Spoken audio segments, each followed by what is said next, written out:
you'll join me in prayer. Good and generous Creator God, thank you for bringing the year full circle from planting to harvest time. We are grateful for the bounty of the earth, for the sun, the rain, and all the gifts of creation that sustain us. As we gather for this meeting, may we bring the spirit of autumn into our work, a spirit of gratitude for what has been grown, and a willingness to share our gifts wisely and generously with one another. Bless our time together, grant us wisdom to discern what is right and good, an open mind to consider new possibilities, and a spirit of unity as we work towards a common purpose. Help us to listen with open hearts and to voice our truths with grace, just as we are being helped to make most of your gifts. May the lessons of this season, of letting go, of waiting, and of the promise of future harvest inform our decisions and strengthen our commitment to one another to do the work we are here about to do. Amen. I pledge allegiance to the flag of the United States of America and to the republic for which it stands, one nation, under God, indivisible, with liberty and justice for all.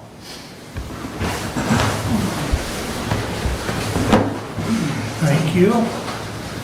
We'll have our first call out to the public. Anyone wish to address the board at this time?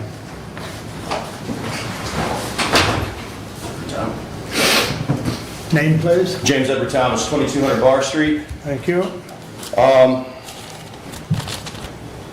had the pleasure to be at the opioid committee meeting this week, and I just kind of wanted to follow up on my comments there. Camp Hope/Hope Harbor has put out what looks like a 15-point,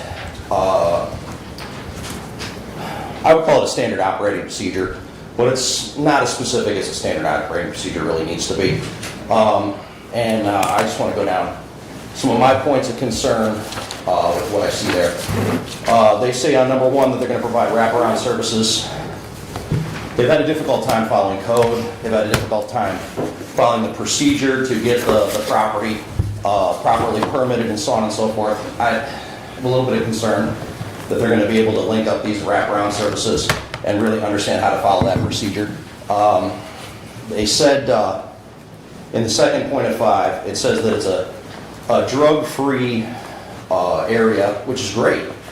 And one of the commenters from Hope Harbor, I believe her name was Mrs. Stewart, said that some of the campers were concerned about going back into the community because they felt temptation would draw them back, away from the right path that they're on. Well, that seems to me to be a location problem. The current location for the shelter is on the main artery in and out of town. It's by the railroad tracks, by the trail, and it's also located near a lot of the population center of the community, if not the county. I would guess between 8 and 12% of the total county lives between the bowling alley and Cherry Hill Apartments in that little square in there.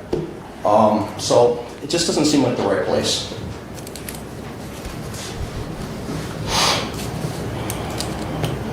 And part of the thing that I had concern about is they said that they're going to integrate in with community services and stuff like that. And that seems to me like you're going to have to start to get financial information from people, and you're going to have to start to control people's financials. And really, shouldn't we have people who are accredited in doing that, maybe have some past experience in doing that, or are agents of the government in doing that, so that there can be some accountability or at least some ability to check.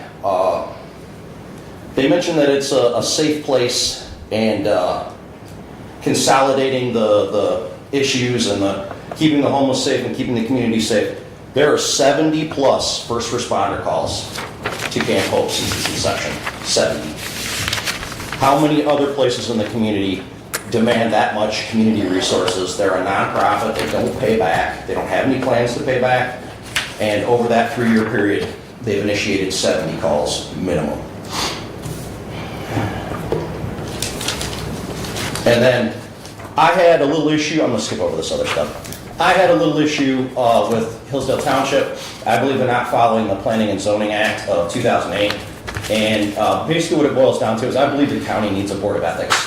We need to start up a county board of ethics so that citizens can bring these complaints to the county board of ethics that has some sort of oversight, or at least some sort of respect within those areas, so that they can go to these municipalities and just say, hey, can you clean it up so we don't have to have citizen lawsuits and charges pressed, or whatever you want to call it, complaints made? And maybe that can help us kind of clean up some of this stuff that seems to be endemic in our smaller communities. Thanks for your time. Thank you, James. Anyone else wish to address the board at this time? Representative Bursi. Yep, I've got it already wrote down. I'm just gonna continue with my public comment first, but Jennifer, welcome. Thank you. Or Representative Words. I'll answer to either. So is it okay if I hand you guys some paperwork? Sure, Okay, this is make your brother do a it. summary. You'll see two highlighted columns there. Actually, I think I gave you my copy. Oh, thanks. I'm giving Jennifer. So what you have here is you'll see comparison. Well, first of all, let me say thank you for having me. I'm glad to be able to be back with some information about the budget that we did pass 2 weeks ago now through the legislature here in Michigan. And not to confuse anyone, no, there is still no federal budget, and I don't have any control over that. So sometimes I get questions about that, and that's Congressman Wahlberg you want to reach out to regarding that. So, but at the state level, we did pass a budget. This is a spreadsheet. It shows you the comparison of this past fiscal year of 2024-25 to then what we passed through conference and the governor signed last week. I believe it was a week ago today, actually. So highlighted are my two counties that I represent here in the 31st. So you see Branch and you see Hillsdale. So Hillsdale, you'll see last year what your statutory revenue sharing was. That stays the same. There was no increase in that this year. However, what you will see did increase is that PCVPF stands for, I'm going to call it Public Safety Trust Fund. There's a bigger wording, but that's simplified. We passed that through the legislature back in the spring in the House side. The Senate ended up passing that. It was an agreement we came upon. And the governor actually also signed that as well. And so what that equates to is at the county level, you're going to receive $68,445 additional to go towards your sheriff's department. This cannot offset what you're already giving to them. You need to continue to fund them fully to receive this money. But this is additional funding that can be used. It can be used to increase recruitment and pay for those fees. Retention. So I'm sure you probably all saw the news last week that Branch County gave a substantial increase to their department, sheriff's department, and I would suspect to be competitive, you're probably looking at doing the same. So this money can be used for that. Equipment purchases, operating expenses. And then the other big increase you're going to see right there is road funding distribution. So at the county level, you're looking to receive $11,888 in additional revenue in road funding this next year.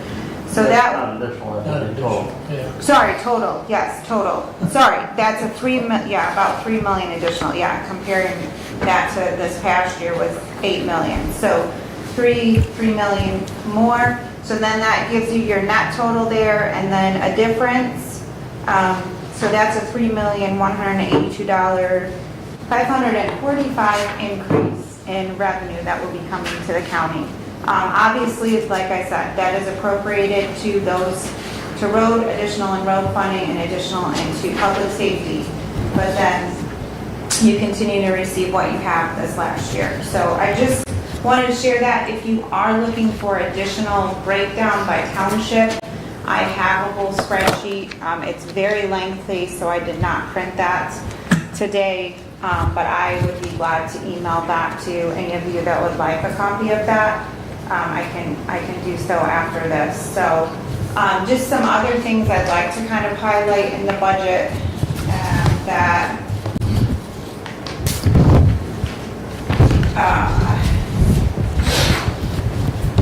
somewhat affect affect schools here.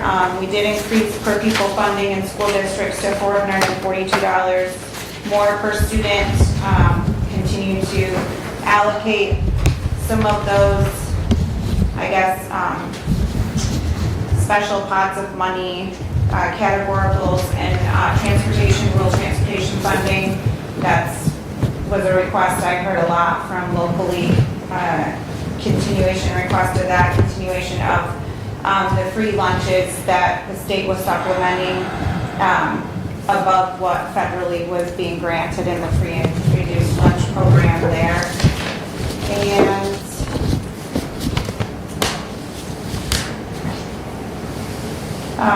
health coverage for National Guard.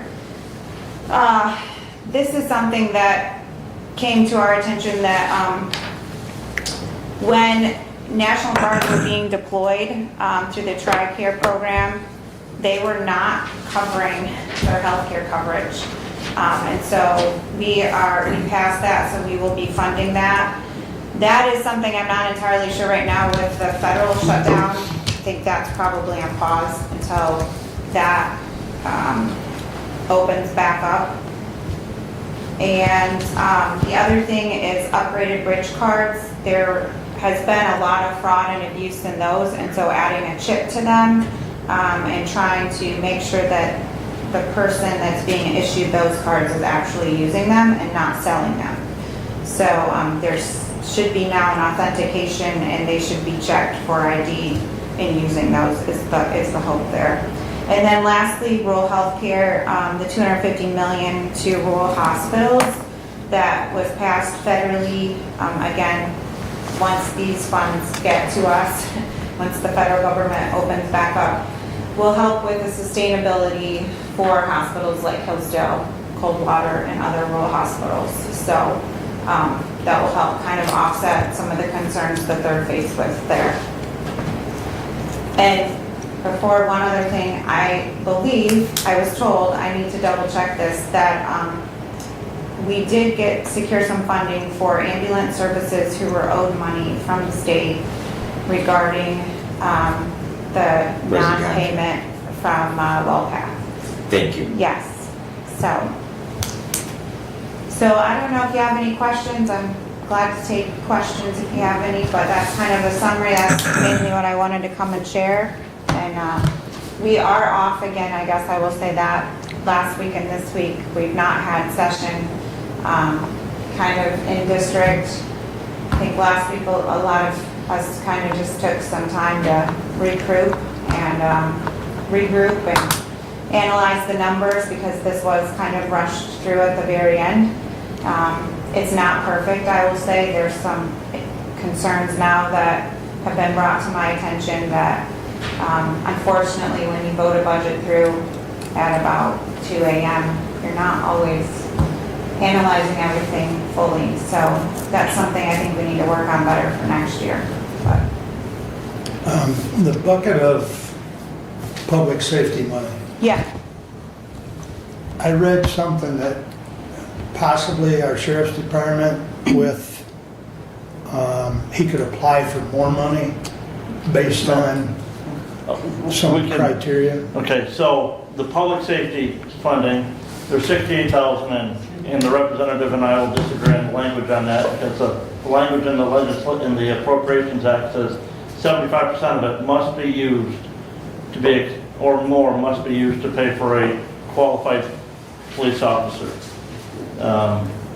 Very little can be then spent for recruitment, because 75% must be used to pay for a qualified officer.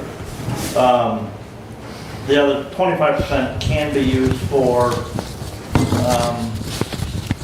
equipment and other expenses. So we take 25% of the 68,000, very minimal. And nowhere in the legislation, the Appropriations Act doesn't say you can't use it to offset any current funding. The other thing is, there's a public safety grant award that will be made to cities, townships, and villages within the county, with the same restrictions that they must use at least 75% of it to pay for a certified police officer. Now they can sub-grant award that money out to somebody else. So not counting the 4 cities and the Township of Somerset, which all have their own police departments, that total for Hillsdale County is $132,881. But those same municipalities, because of a reduction in revenue sharing that they're going to see because of the change in the sales tax on gasoline, are going to receive $142,260 in less state revenue sharing. And we do disagree on this. So I believe he's not fully, from what we've been told, I think he's not fully, Informed? yeah, fully understanding Read page 119 and 120 the of the... intention. And I will say, I did look up there are some townships, he's correct on that, that will receive less revenue. Allegheny Township, for example, in Branch County. I'm trying to scroll here quickly and get to you guys if I can, but, oh yeah, okay. So if there was no, part of this funding it's public safety. So if there was no violent crimes committed in your area, then in the last 3 years, then you get a 0 in that algorithm, and so you are not going to get any money in the public safety trust fund, okay, for your township. That's a good thing. That means you live in a safe area as well, so there's a positive there. But and I was doing some looking. This is where I can send you that spreadsheet. There are a few townships that do not equate whole compared to what they had this year. There are several, though, that actually do receive additional funding. Also in your township, Ransom Township being one of them, that will get some additional revenue sharing. So it just depends on how those numbers work out. And then obviously, the money that's coming through the county for roads will be good for all townships. So we had originally in our proposal, the $3 billion that we had passed originally, hoped to have a bank that townships could also pull from for that revenue sharing. That ended up not making it through when we came to an agreement. But cities like the city of Hillsdale, Jonesville, they're receiving sizable amounts. Municipalities are getting that funding along with counties. So then your road commission, I guess, will need to decide how they want to partner with these townships and distribute those funds, understanding the township is not going to get that additional amount that we were hoping for. So, but as far as back to the points that the commissioner makes here, is that from what I understand in law, it does have to be used for additional public safety. You cannot cut your budget and use this money to supplement. And it can be used for increasing law enforcement pay, recruitment, and some equipment, but there are parameters around that. Okay. Kevin, you had a question? Yes. I had a Veterans Administration meeting yesterday, and they have a grant through the state that allows them to hire. They got a guy that they hired, and they had to lay him off right now because of the budget. And last week she got a thing saying that they were going to get the grant, and then yesterday she got something that said it's being held up because the governor hasn't signed it or something. There were some other things the governor signed yesterday. It was yesterday. So I'll go down and talk to her. We had Okay. talked at the fair, and she had Okay. let me know this concern. Yep. And then I also had talked to, I think it was the man who had that position based on the grant funding. So also understand, there's some things that trickle down from the federal government and grants in particular that Well, and that's what I are on wondered if it pause. wasn't And that might be something. one of them because we do not have that revenue coming in. Yep, and that's what I didn't know. I didn't Yeah, know. I would suspect that's the case in Okay. that, yeah. Thank you. Yeah, Yeah, that'd be great if you could stop down and talk to Renee, because Don Michaels has done Yes. some really good work with some of the veterans that have gone off the path, yeah. you know, and he's helped them get back. And doesn't it help pay Renee too, I believe? That grant? Helps Yes. pay Dolly. No, it pays Renee. Okay. Pays Renee too. And some budget discussions there that we need to have regarding that grant in that office. So, because when we first got the grant, we were able to change the Veterans Affairs Office director from part-time to full-time.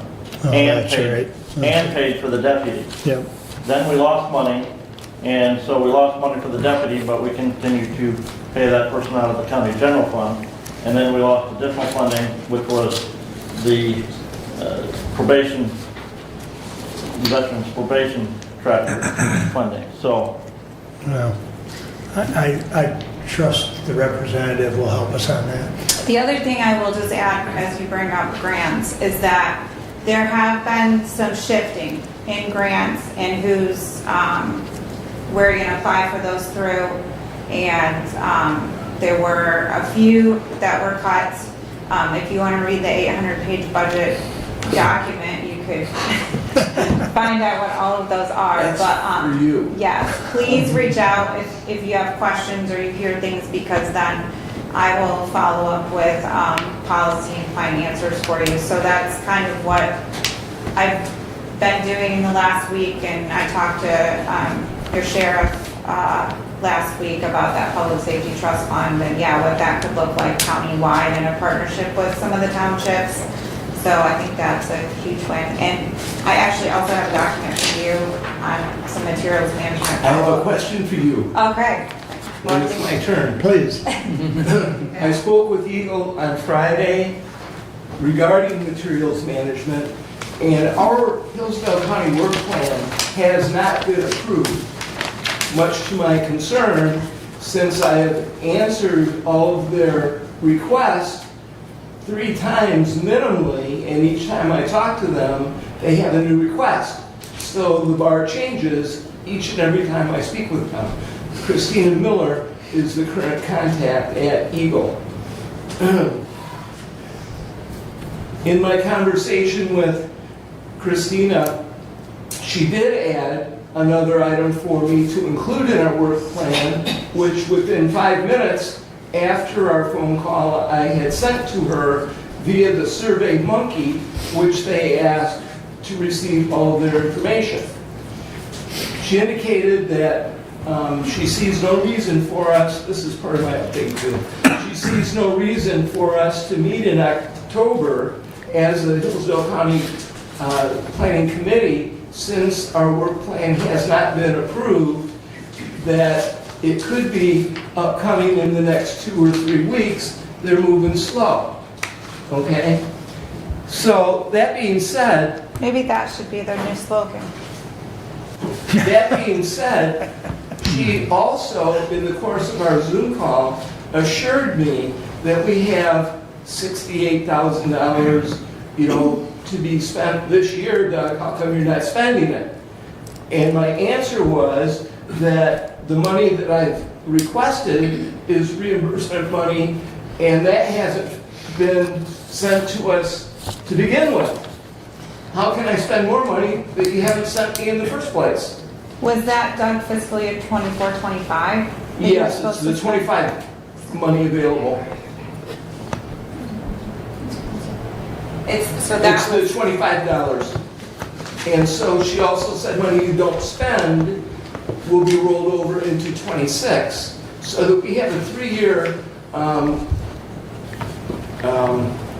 carrot in front of us of that 68,000 thereabouts over the course of each of the next 2 years, but we haven't received any of what has been requested as reimbursement.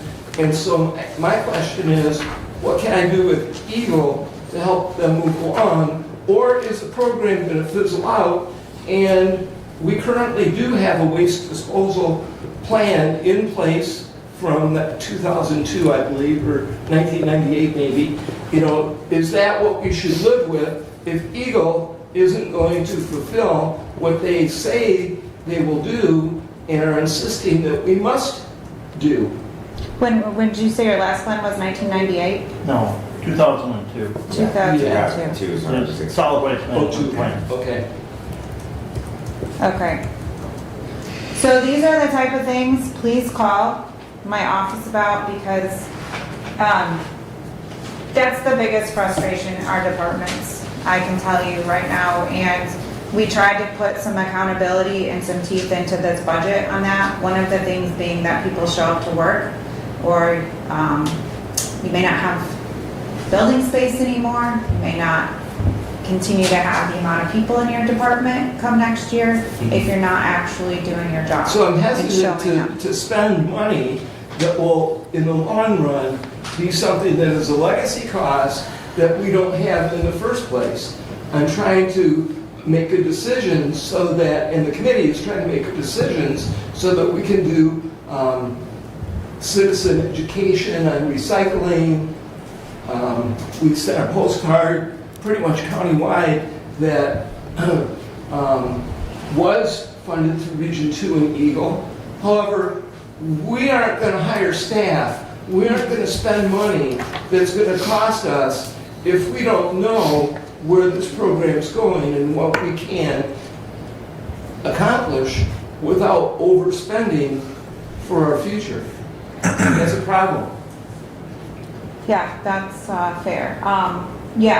Let's talk, and I will follow. I think I got the assessment here, and I'll follow up with you, any communications, and I'm glad to reach out to the liaison in the department and find some answers for you.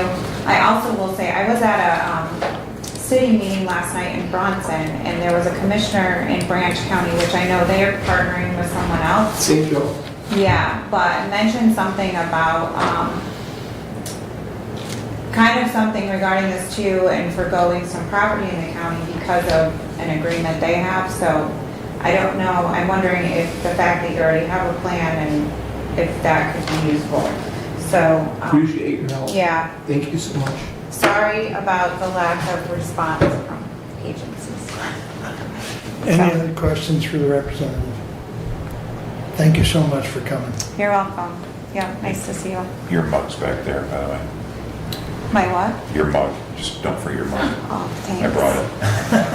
That's Hopefully you washed probably, it. I did not wash it. that's my That's a young guy trait. Oh, yeah. You do? Absolutely. All right. Moving right along, I'd entertain a motion to approve the consent agenda. Support. Any additions or comments? All in favor, signify by saying aye. Aye. All opposed, or those opposed, same sign.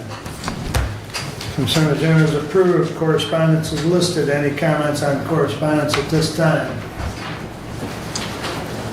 I'll have some comments on a couple of the items in the update. Okay. This I just opened, and since it is dated such, I will read it as part of correspondence.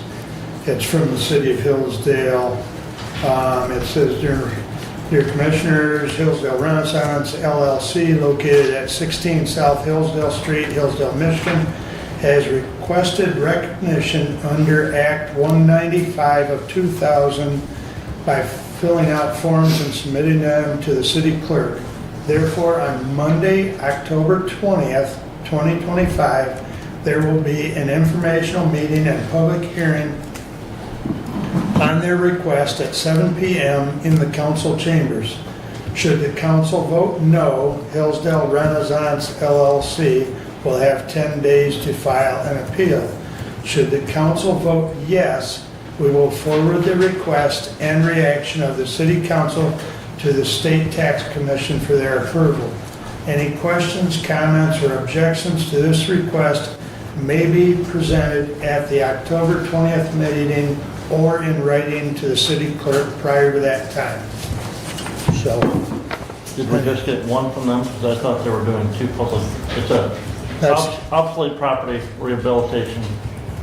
yeah, this is the only one I've received, so. Because I believe they had approved. I thought they talked about two at the They last set two meeting, public but I can't hearings. remember what the addresses were. They set two public hearings after that. The other one was the old, it's intended to be the, The depot? no, the Smith's Flowers Yeah. up here, the old city Yeah. bakery Yeah. property. But I don't know the address on that. They're on, I think you're right. I do that's the remember other that. one. If I receive anything, I'll pass it along. And I think they're both public hearings are on the 20th. Yeah. Okay. All right, any other comments on, at this time?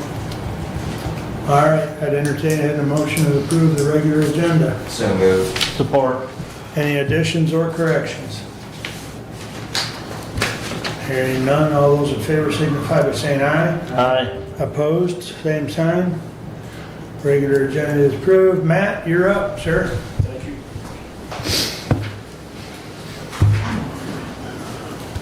Morning, board. Does anybody need a paper copy or anything? Yeah, we do have. If you've got them printed, you might as well pass them out. I'll definitely take one. All righty, thank you. Before I jump into our drain assessments and lake level assessments for 2025, I'm going to touch briefly on our projects. I'm not going to go into too much detail. That will come more with my annual report, but I do want to touch on a lot of these. Pretty much the busiest year I've ever seen here at the drain office. 7 major projects that were subcontracted out, along with all of our normal in-house maintenance operations. So we've been busy, but it's been a really good year. Everything's went well. Just real briefly, stump drain M99 project. Fingers crossed, if everything scheduling wise works for the contractor, we could possibly see the road opened up by the end of next week. That's best case scenario. Worst case scenario is going to be the following week. As you all know, scheduling different subcontractors and such to get things wrapped up there can be a challenge. They have to have the portion of that road milled and then paved, but they're really close to being ready for that. It's just when they can get the subcontractors out there to do that. And they got to stripe it with the lines and cut the grooves in the center of the road, and a lot of little things that you don't think about that take time and scheduling. But that project went very well, so it's really close to wrapping up. Our other MDOT project in the city of Litchfield is kicking off any time now. That one's been delayed multiple times for various reasons, but the contractor's still confident that they can get in there and get it done and meet their deadlines. That particular project is on M49 right in front of Tenneco. They're required to maintain one lane of traffic at all times, so the road won't be closed on that one. Those were our 2 MDOT projects. We did a project on Lake Somerset earlier this year.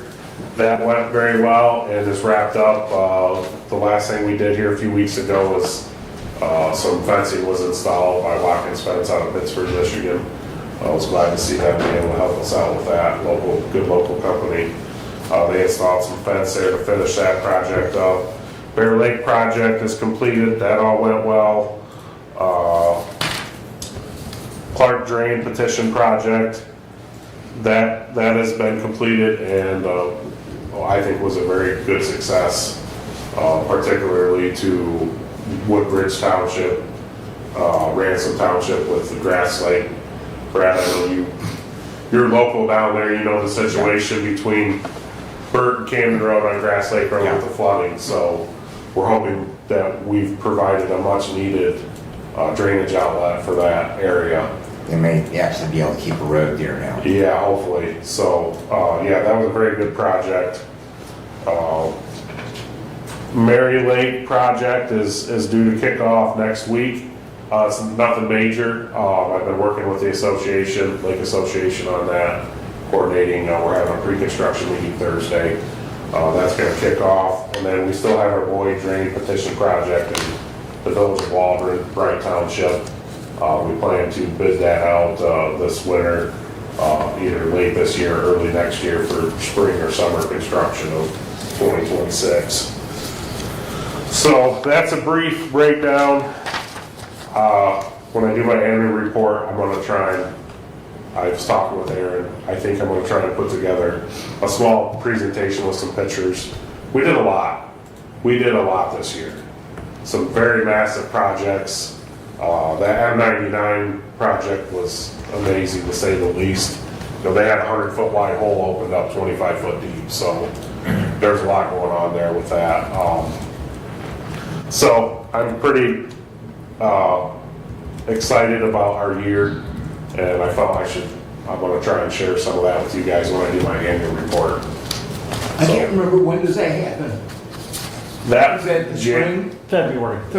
Yeah. Yep. Okay, so our drain and lake assessments for 2025, I kind of wanted to lead into this with my project update because I think it helps put it in perspective.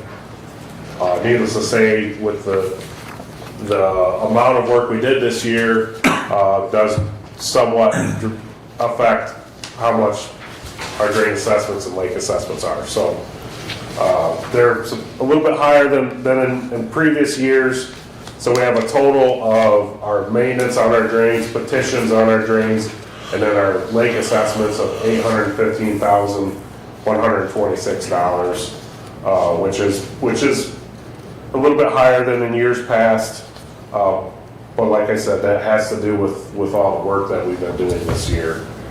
Particularly with the county at-large portion, we're at a total of, for 2025, of $73,881. Broke down, that's petitions is $27,000 roughly, and the maintenance portion of that is $46,000. And that's the highest it's been in recent years as well. But again, that's due to the amount of projects we've done this year. Flipping through the report, there's a breakdown of our petition projects, a list of the past projects, and those are all paid off, a list of our ongoing projects, and then down below that is a list of all our new projects that we have going on currently, and the financing and stuff involved with those. I know I pointed this out before, our MDOT projects, M99 and M49 in Litchfield, those are both fully MDOT funded projects. So that was a huge save for us. MDOT was pretty good to work with to get those projects taken care of. They actually approached me about the project, so we were able to do some much needed improvements on the stump counter drain down there at M99, and we're able to do it with the MDOT funding, so huge success there. Flipping through the report more, we have the report by drainage district, so this is just a breakdown of, it's not every drain we have, it's just every drain we assessed for 2025. Then there's a report by lake level, shows the lakes that we've assessed for 2025. And then continuing to flip through the report, we have a township totals for drains. And then after that, township totals for lake levels. But I do want to point out the report by townships. So if any of your townships in your district have any questions, the report by townships can shine some light on some of that. I did reach out to a few townships, particularly Woodbridge Township. They're getting hit pretty hard this year. The Clark petition project is majority of that drainage district is within Woodbridge Township. So their at-large was substantially high. I did speak with Steve Sanders about that.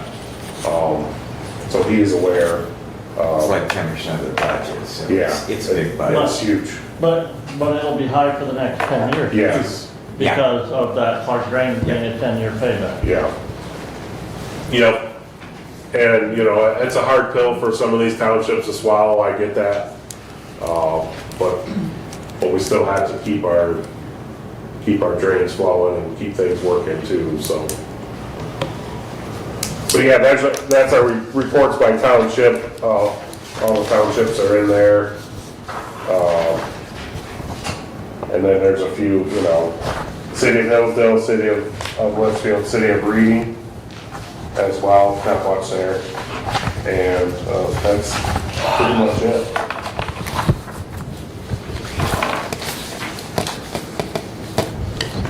Any questions or comments? Just, you know, the one comment that I would have, you know, as Matt indicated, the county at large is higher. A good share of that is because of petition projects. And again, that Clark Drain is one of those major petition projects. I mean, you'll notice the county at large on that, I think, is $17,000. And that'll be our cost as well for the next 10 years on that drain, so. And you've got one more current petition project. Yes, currently we have the Boyd County drain, like I spoke about a little bit earlier. We haven't bid that out yet, but planning too soon. So we'll know a little bit more about that one as well coming up. I would assume by my annual report I would have, hopefully would have bid by then, and we would kind of have some numbers on that one. That's all I have right now as far as active petitions. I've talked with a couple landowners about some other drains, talked with the City of Hillsdale about a particular drain. No one's pulled the trigger to move forward yet, so not sure if that's going to happen. Any other questions or comments from that? I believe Brent's got a resolution that... No, not I would move to approve the Drain Commissioner's Well, yeah, 2025 assessment report. that'd be... Or yes, approve, receive. I'll support that with the idea that we do get that up on the website, which we always do. Any discussion on the motion? All in favor, signify by saying aye. Aye. Opposed, same sign. All right, that piece of business is done. Next. Thank you.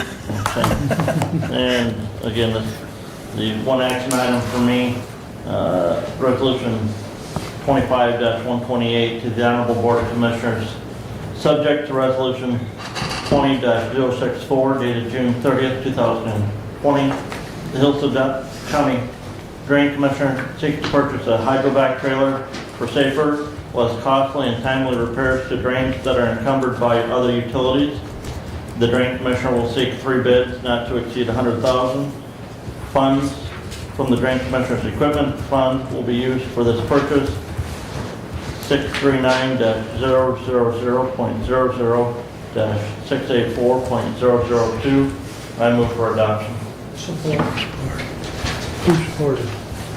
Kevin, thank you. I guess I would ask Matt to explain to everybody exactly what this piece of equipment does. So, yeah, it's kind of unique. DMCI has one, so I've kind of seen theirs in use. We ran into a situation in a village of Pittsburgh. County drain right in town, runs parallel to the street, and you know, more so in cities than out in the rural areas. You're always supposed to call misdig, but that's what we called it, misdig. And lo and behold, there's a gas line, a phone line, and a sewer line, all within about 5 foot of where our drain is, tile drain, and it was plugged with tree roots. So that's kind of what inspired this thought of possibly trying to get this piece of equipment. So a hydrovac is basically, you can get it in a trailer or a truck. Trucks are very, very expensive. Trailers are, you know, for smaller operations like ours. But essentially it's like a power washer, and then it has a big vac tube on it with a tank. So you're not actually using mechanical equipment to excavate. and you can, they call it potholing or find utilities, find drains, all with just by waving a pressure washer wand around and chewing up the earth, and then, you know, the hydrovac sucks it out. DMCI uses theirs a lot with their work. They actually spotted some of my county drains with it. And it's a very non-invasive, safe method. It's not for every situation by all means. It's not near as fast or efficient as an excavator, but when you're talking utilities, especially gas lines, sewer lines, you know. Fiber optic lines. Yeah, you can find this stuff without finding it the hard way. So, Yeah. And Matt had, and again, Matt's looking for a used item here. Matt had found one here a little bit ago, but before we could have a board commissioner meeting to talk about it, the dealer sold that. Yep. And per our procurement policy, if we approve this resolution, Matt's authorized to get those bids, and when he finds it, he can just go and purchase it and then just notify us of what he has purchased. As an elected official, that's how our procurement policy reads. Right. Go ahead. I have operated a hydro truck, the truck kind, for 9 years, and they are very handy. You do not need to call Miss Dig because you're not digging. It just sucks the dirt out, and it's more than a power washer. Yeah. You wouldn't want to use it on your No. car Yeah. because it will eat up some dirt. so And So this drain that was plugged in Pittsburgh, we suspected it was plugged with tree roots.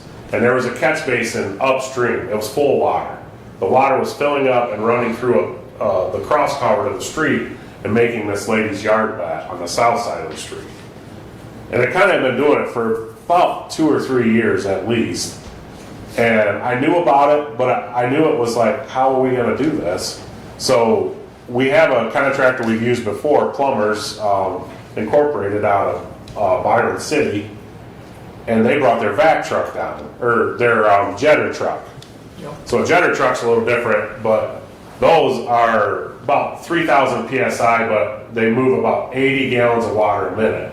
So the head they put on them shoots water back, and it pulls this head up in the drain, and they actually had a cutter on it. And I knew it was a long shot, but, so I called them up and told them the situation, and said, yeah, we can try. And lo and behold, they got those tree roots out of there, and we got that drain flowing, and we never put a shovel in the dirt. We did it all out of that catch basin. I was just ecstatic because I knew if they couldn't do this, we were going to have to work around all those utilities. So there's a lot of interesting tools out there. Of course, we'd love to have them all, but we can't. But I think this hydrovac is something we could utilize for that, and use the back part of it for the few catch basins that we do have. Often get stuff in them, and you can use the back part of it to clean them out and things of that nature. So they are a very interesting piece of equipment. Okay. Any further? Oh, Brad? go ahead. And I think Commissioner Weiner answered my question, because that was really my only question on this resolution, was it just seems intuitively backwards to what we normally do. We normally would get the bids, and then they would come back.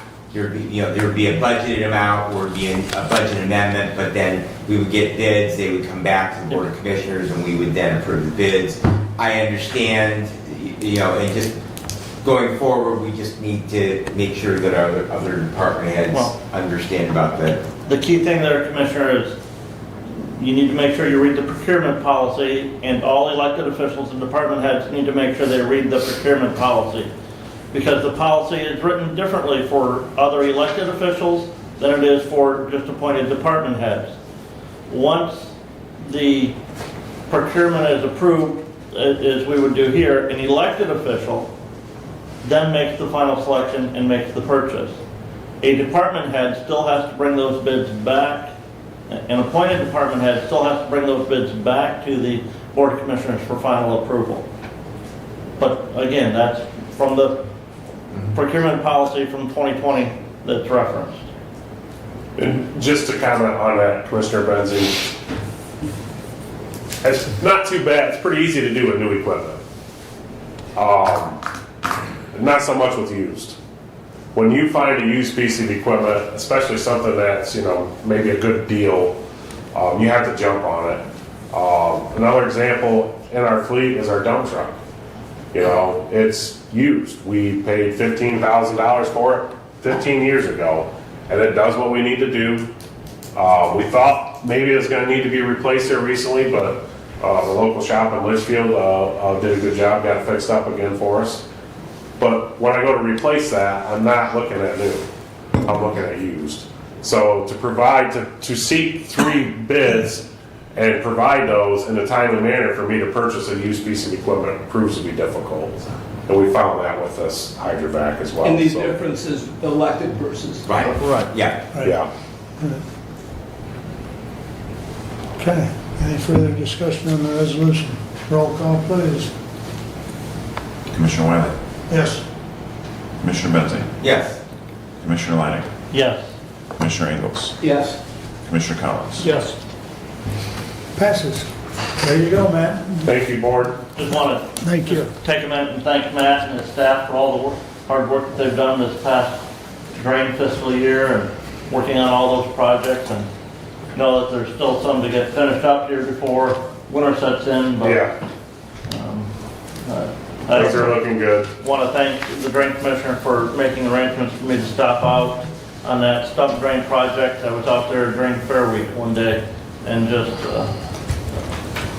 able to get down in that hole. Wasn't down 25 feet, but because they had We were the, already backfilling it by well, that no. point. they had the tube in, they weren't really backfilling yet, but that was quite a ways below that road surface, so. Well, you had good weather this summer. so- Yeah, which yeah, really that's the helped. thing. It's bittersweet because And- the and weather that's wasn't why- great for farming, but for drain work, it doesn't get any better. And especially that project, thankfully, we've been dry in that area. Yeah, yeah. Yeah, But his lake word is gone though. thank you for the A few comments. others we need to work on now. We have had a busy year and, Erin in the office, I don't know how many thousands of prepayment letters she's processed this year, so she's been very busy as well, but it's all been good, so, That's trickling down to us. Yeah. yeah. Thanks again, board, thank you. Thank you. Thanks, Aaron. Matt. Thanks, Aaron. All right, please continue, All right, Matt. continuing on, continuing to work with Derek on the budget for 2026. Again, as we mentioned, reviewing that state appropriation and budget that was approved here earlier this month, looking at if there's any other additional revenue opportunity there for the county within that to help us out on our end of things. And again, the key thing there was the public safety revenue sharing grant, and something that, again, we need to talk about is the cities, village, and township public safety revenue sharing, and those items can be found on page 119 and page 120 of the actual bill that was approved and signed by the governor, of House Bill 4706. As I said, looking at the villages in townships that don't have their own public safety departments, my math, there's about 138,000 that they would have the potential to receive underneath that. But again, strict restrictions as to what that money can be used for. Unfortunately, the House Fiscal Agency has projections out, and that's where those numbers are coming from. The House Fiscal Agency also has a projection out as to what those cities, villages, and townships are going to be losing for their constitutional revenue sharing for the state, and that's more money combined than what those townships and villages will be receiving from that public safety revenue sharing fund from the House Fiscal Agency numbers. I have had a little conversation with the sheriff as well, talking about to see if we can work some arrangements with the villages and townships so that we can capture those funds and provide additional public safety support to those local municipalities. I do have printed copies of the 2 pages showing Hillsdale County in that spreadsheet from the House Fiscal Agency. So if you want to see your local municipality numbers, I do have those here with me today. OMI, Ohio, Michigan, Indiana Council of Government meeting had been scheduled for last week Friday, but that was canceled because the USGS staff are currently on government furlough. And currently right now, no idea as to when we're going to have another meeting there, because wanting a presentation from the USGS staff. So I will keep you all informed on that. Wellwise meetings are next week, and no health department meeting this month. So that is all I have at this time. Why is there no health department meeting this month? Because It starts early next, right, month. early in November, So because we can with get the through Christmas holiday and Thanksgiving. holiday in November, Right. on the 4th Thursday, Thanksgiving. So there's no October meeting. We have an early meeting in November and early in December. Okay, I gotcha. Okay. and it sounds like that's how it's, Yeah, I know it's done a I little bit. vaguely remember. Okay. I don't know that for sure. We did have, as you heard in public comment, we did have our opioid committee meeting last week. We had an update from Chris on the elephant in the room, which is occurring Thursday at the Cyril Center. We had some other discussion on a request from Hope Harbor. We asked them for some additional information. Trying to think the other one that we had.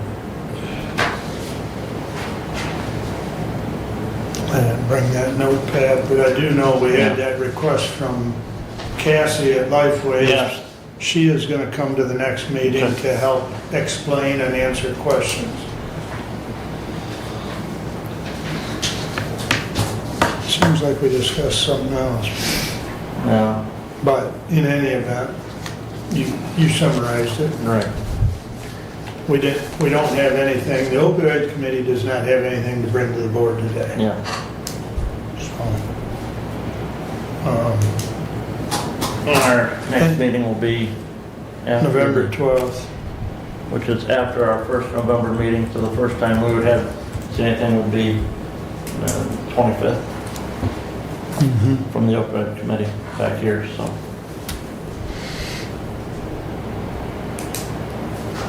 Any other questions or comments for Brad? All right, I believe, Brad, you're up next, sir. All right, so the 2 action items for us today, and we'll read from the revised version that the clerk sent out. 25-129 to the Honorable Board of Commissioners, whereas the Public Safety and Judiciary Committee recommends the purchase of required upgrades to the county's 911 call recording software and equipment. These upgrades are required for proper recording and retrieval of public safety radio audio. These upgrades, which include equipment, maintenance, service, and support, are to be completed by the current 911 call recording provider, Equiture, located at 18311 West 10 Mile Road, Southfield, Michigan 48075, in the amount of $33,350 to be taken out of account number 401-906.18-802.000 by an ACH transaction.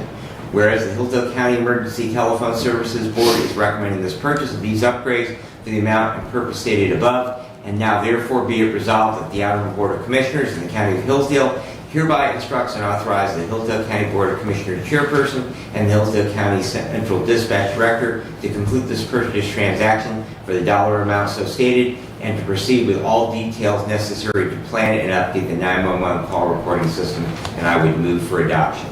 Support. Thank you. Thomas, you want to add anything on this piece of equipment? Yeah, just real quick. If you recall, part of the Motorola proposal was a whole entire brand new system. We chose to stay with our current provider. And this is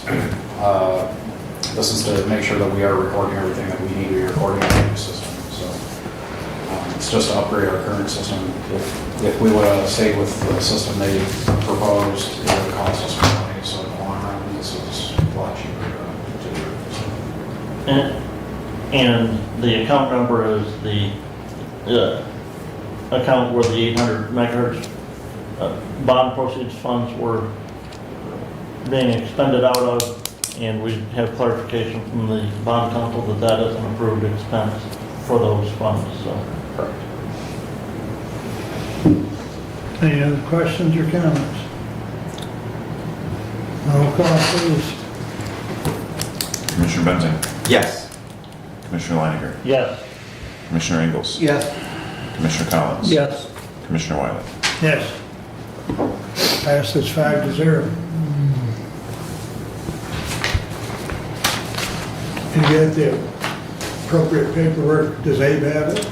I do, Yeah. I think I have it attached, yeah. Okay. And just to note, the last I talked to Thomas, that we're gonna sign the agreement, but I don't think any payments can be made until after the first of the year on that. Yep. Okay. This is to get a project going, because if there's. Yeah, they want to get an project engineer managers they have assigned to it and get Yeah. it moving, so. Yeah. So it'll be after the first year before we actually receive that. Invoice. Okay, very good. All right. Anything else, Frank? Well, For the next week for him, next thing involves him too, so. Yep, so we might as well leave Thomas right there. That's fine. All right, we'll move on to 25-130 to the Allen Board of Commissioners. We, the Hillsdale County Board of Commissioners, authorize the Hillsdale County Central Dispatch Director to sign the attached Litchfield Site Foundation change order with Motorola Solutions, and I would move for adoption. Support. Thank you. So we heard about this at our last meeting, that the soil borings and the engineering study for Litchfield Tower that was probably going to require additional, deeper, heavier foundation because of the soil conditions there, and needs a lot more concrete and a lot more rebar. And so this change order, and I believe that this is our first major change order to the original contract. So it's a pretty good chunk of money that we will be spending on this, but obviously necessary to keep that 300-foot tall tower up in the air. Correct. The original was 4.6 diameter piers, they're now 7.6 diameter piers. So that increases the size of the rebar, which adds more cost as well as the concrete. So we're going from 153 yards of concrete to 240 yards of concrete. So that's all based off their engineering studies. Smarter people than me figured that part out. So Have they actually done this site yet, Thomas? Or- no. That is going to be the week of, I know I was I believe at it's the bridge 26th. on Friday, Let me double check. and they were done there and off, so they had moved equipment to Litchfield, but I don't know, I did not have an opportunity to get over there yesterday, so. yeah, that'll start on the Colin, you didn't 27th. happen to get over that way, did you? Nope. So, I was I in thought they was Litchfield last gonna week. be, I thought they was gonna be over this way still. Did they do North Adams? Yeah. Yeah, that was done first. That was Yeah. done Yeah, first, done then first. they've done Woodbridge. Woodbridge is done, and now. There wasn't any Litchfield. equipment there Saturday. They're gonna start that the 27th. So I would Okay. assume that. Okay, Okay. Because they gotta retool some stuff, so, okay. To go with the bigger diameter. yeah. Yeah, they got, because So- those I think are prefabbed. From what I saw when they were putting them in at the Reed Road site, that they're all assembled and they put them down in. Yeah, the rebar is all pre-assembled and shipped. So the total of the change order is 155,000. Mm-hmm. Okay, And that's at cost, that's not, Yeah. right, so. all right. Any other questions or comments? Is this gonna add build time onto, did you find that out? It's No. gonna- It should. It'd still be the 30 days? Yep, Really? that's what I'm being told. Cool. All right. So basically, we're looking at 30 days from now, there should be some iron going up. Yeah, Well, 30 days from 11. 27. Yeah, on that tower, And but that'll be On on that the tower. road. But on the- 11/3 is their projected start date to start stacking steel. okay, okay. I did have an opportunity to talk to the project manager, and he said he actually would not, he was going to another project up north, and there'd be a different PM down here for when they actually do the towers for drilling. Okay. All right, roll call please. Commissioner Leininger, Yes. Commissioner Ingles, Yes. Commissioner Collins, Yes. Commissioner Wiley, Yes, Commissioner Menzik. Yes. You guys are on a roll. passes 5-0. Thank you. You jinxed us now. If I may, Yes. before Mr. Whitaker steps back, I was out at the Reed Road site yesterday, everything looks good out there. When, in this whole project, when will consumers start doing their part to provide power to those sites? Not until after the shelter's in place. Okay. And that's consumers' requirement. So the shelter's got to be in place before they'll do anything. Okay. I know, especially that site, they've got to go. Right, there's underground boring. considerable they gotta come down, whereas I know the other two are relatively close, relatively easy ones. Yeah. So- So that's projected right now for December. Okay. sometime. And I would suspect probably as they start to steel up, they're probably gonna want power to those sites. Well, consumers are going to be ran until December, so Okay. they'll be stacking. They'll be running on a generator. Yeah, they got generator trucks. Yeah. Okay, very good. Thank you. Thank you. Some rural there. All right. As we have already talked about, the construction is moving forward on those new tower sites. They basically have the foundations in now. They'll circle back, and then they'll have some flat work to do, slabs for LP tanks, for the shelters, and then the final grading on those sites. So that when they're all done, they'll still look considerably different than they are right now. Basically, at this point, they're getting the piers in so they can cure for the towers themselves. From our department heads meeting on September the 26th, our district court amnesty program was very successful. Thank you very much, Rachel and Judge. They have brought in over $300,000 in past due fines and costs that were assessed. They did extend the program. It was originally slated to go through August, and you are going to wrap up at the end of this month, right at the end of October. So they are hoping to collect some additional dollars. The jail population was reported department heads down. We have actually been doing a pretty good job of keeping that population down. I know it's up a little bit from 2 weeks ago when we talked about that. We are down 2 deputies at the Sheriff's Department. They have left for positions with higher pay, and Circuit Court continues to have an opening for a court reporter. County did hold an active shooter training on October the 3rd. And thanks very much to the sheriff and his personnel for getting that done. Community Corrections met on October the 8th. The program is still going well and doing a real good job with tether releases. Part of the funding for that program does pay for tethers, so we're able to get more people out because usually the inmate would have to pay for that tether. They don't have to bear that cost, so therefore if they don't have the resource to be able to do that, that is one of the ways that we are continuing to help with reduced population at the jail. In the reporting metrics for the last quarter, they exceeded goals on 3 of the 5 metrics. And we also, it is actually not part of community corrections, but one of the other things that Mark Katz is doing for us is he is applying back to Department of Corrections, something that has not been done previously, for funding for inmates that rather than going off to state prison, that we are keeping and housing them here. And he has recovered in excess of $100,000 this past year from Department of Corrections for housing and feeding those inmates that we are housing here. So one of the things that the Community Corrections Committee asked me to pass on the Board of Commissioners, they were hoping that possibly those dollars, since those were additional income, that rather than incorporating it into the general fund, that they could be siloed for potentially improvements, expansion, or construction of new for the jail for the future. So that is an idea as part of the budgeting process.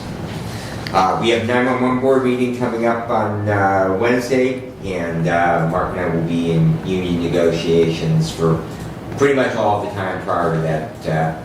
So I think we start at 9 or 9:30 on Wednesday morning. So with that, I will be attending the Elephant in the Room this Thursday, and I was able to secure as an instructor, EMS instructor coordinator, 3 EMS credits for people attending that. Again, thank you, Rachel. I appreciate you looking that over and helping me get that submission off to the state. And so we are able. We will also have medical CEs, nursing CEs, social work CEs, so we'll be available as well for that. So it will be a good value for those professionals attending that program on Thursday.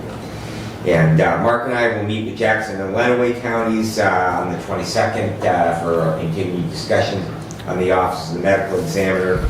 I know that we did have a letter the other day from Dr. Marino in regards to some of that public safety grants information I heard today. I don't think that Dr. Marino is going to be able to reach fruition on what he's thinking about with that, but at least it was an idea somebody's out there. Nice try, right? Yeah, nice try. And that's everything that I have for you unless you have questions. Go ahead, Brad. So while we have received dollars through the amnesty in the court, do we know what is still outstanding by chance? I can get those numbers for you. Is it it's smaller than the 300, absolutely, but is it still very substantial? When I took my position in March, we were 1.7 million outstanding. I looked at it, and last I looked, I think it was like 1.2, but I can update those numbers and see what kind of difference it's between what it does. Thank you, I appreciate that, yes. Yeah. So that brings to mind the question, does it make sense to have a dedicated staff for collections? I know that has been an ask from district court, and I think that, we can see from the amnesty program and the amount of the outstanding dollars we had originally, we definitely chipped away some of that. Certainly the incentive of, losing those penalties that were assessed and only having to pay the original fines and costs, that has definitely been a help in getting those funds.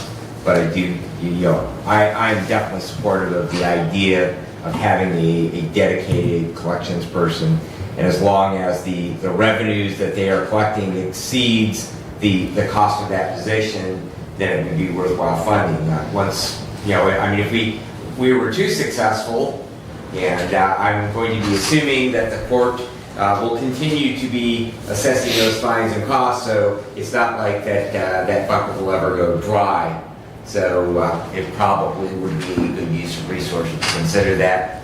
Of course, the question then becomes, do we have the space to put them and the other costs associated with that? But as long as there is room within the district court, and I don't know that an individual would even have to be housed within the district court. We could probably find them space pretty much anywhere, or possibly even consider that as a remote position. So my thought is, if we started at 1.5 million and we've, chipped away 300,000, if the balance is still 1.2 million, that's owed the county. And that is money that we can, it goes into the general fund, so that we can use it to support all those other programs that we're talking about. Well, and pay for that dedicated person. Yeah.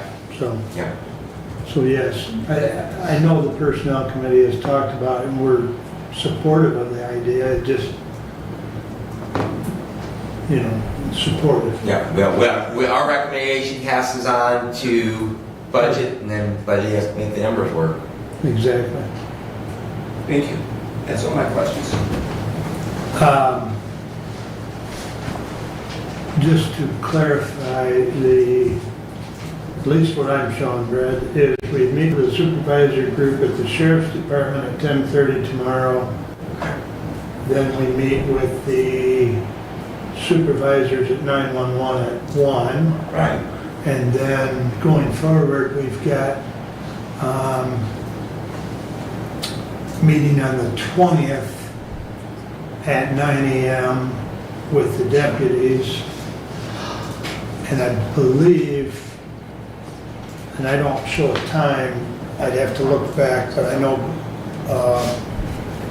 Blackwell was able to get the dispatchers Right. on that same day. Yeah.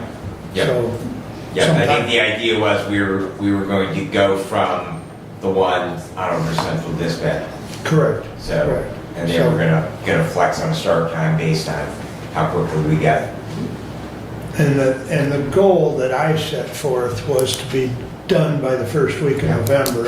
And in the years I've been involved, this is really close for meetings. I mean, as far as getting meetings set up, multiple meetings in the same month. But with that said, we started a little later than normal too. But the goal is to have it done so that budget can keep moving as well, so. All right, any other questions or comments for Brad? All right, Kevin, Doug, you're up next, sir. So my first item, 10.1, is a discussion item. It's the EDP 2025 investment. Recall that EDP is the Economic Development Partnership.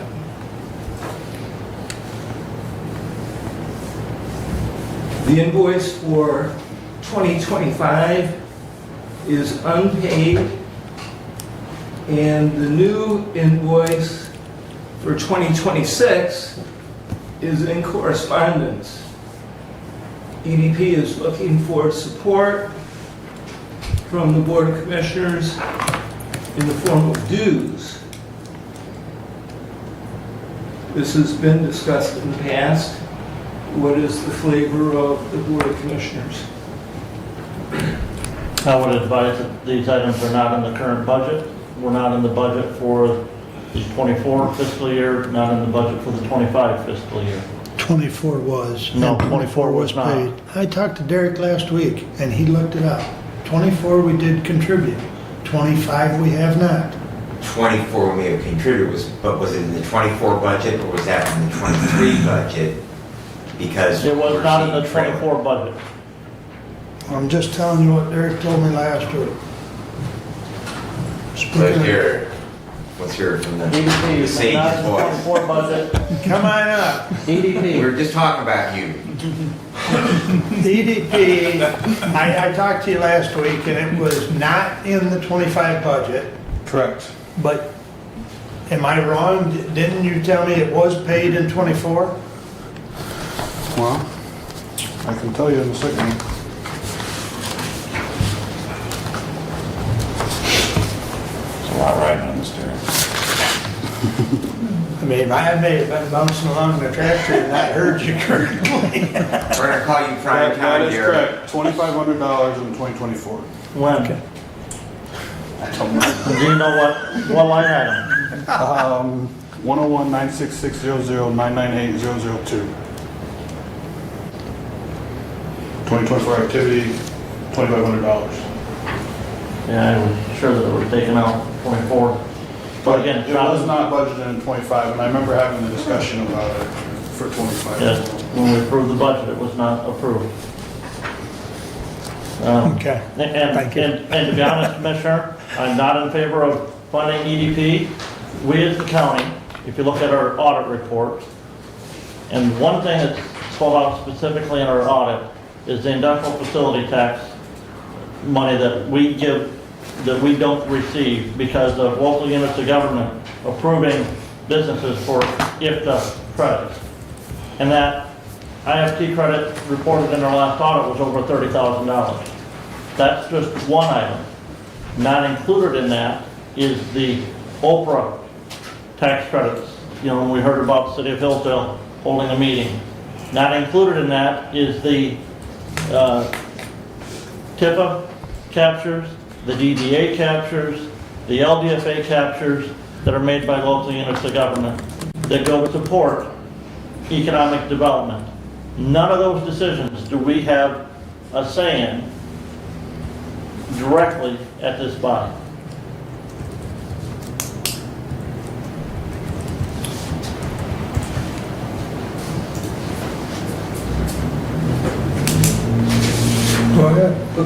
So there are a couple points. One, the EDP, if you recall, is a separate body, and they do not receive funding from the TIFAs, from the LDFAs, from the DDAs, from the OPRAs.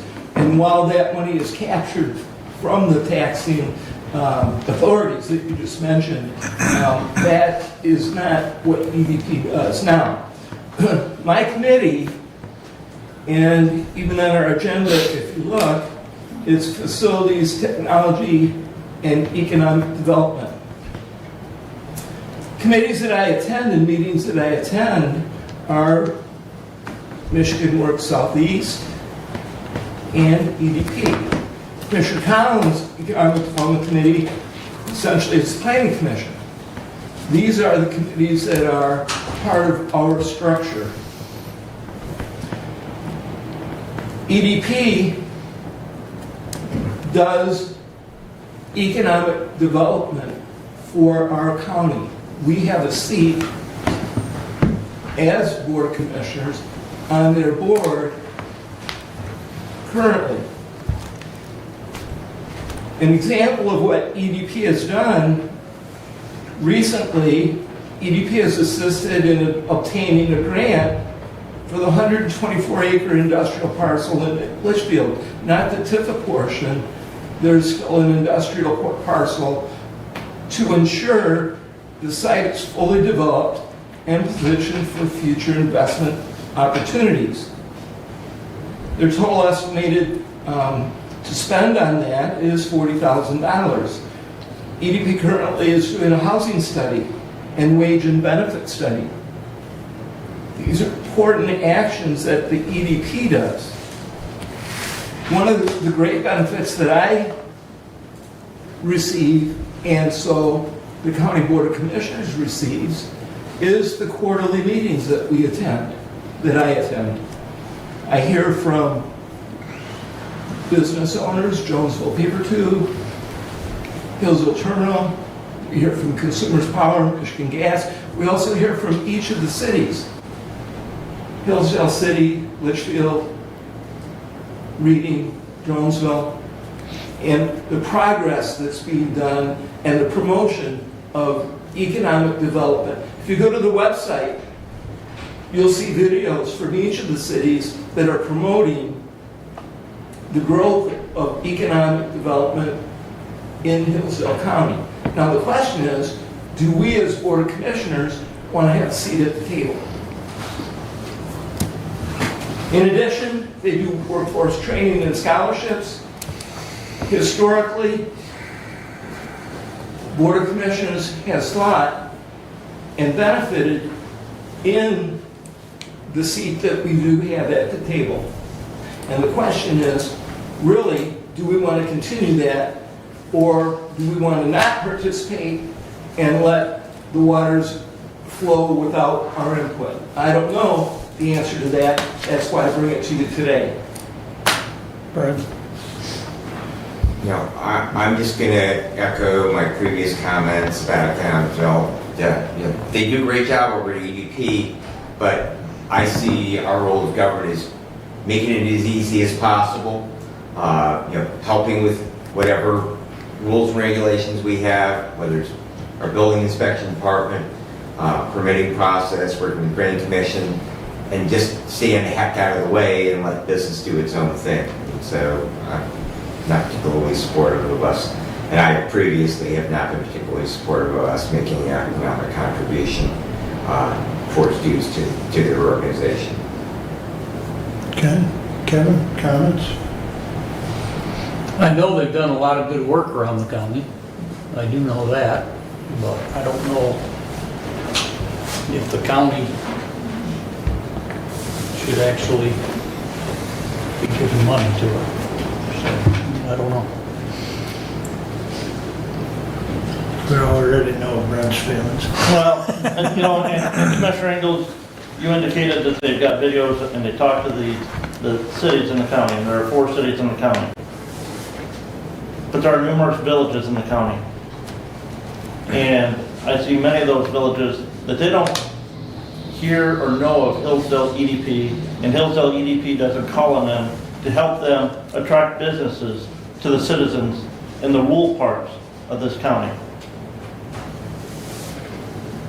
Get out, and if, you know, I believe, much like Commissioner Benzing on this, it's not our job to pick winners and losers.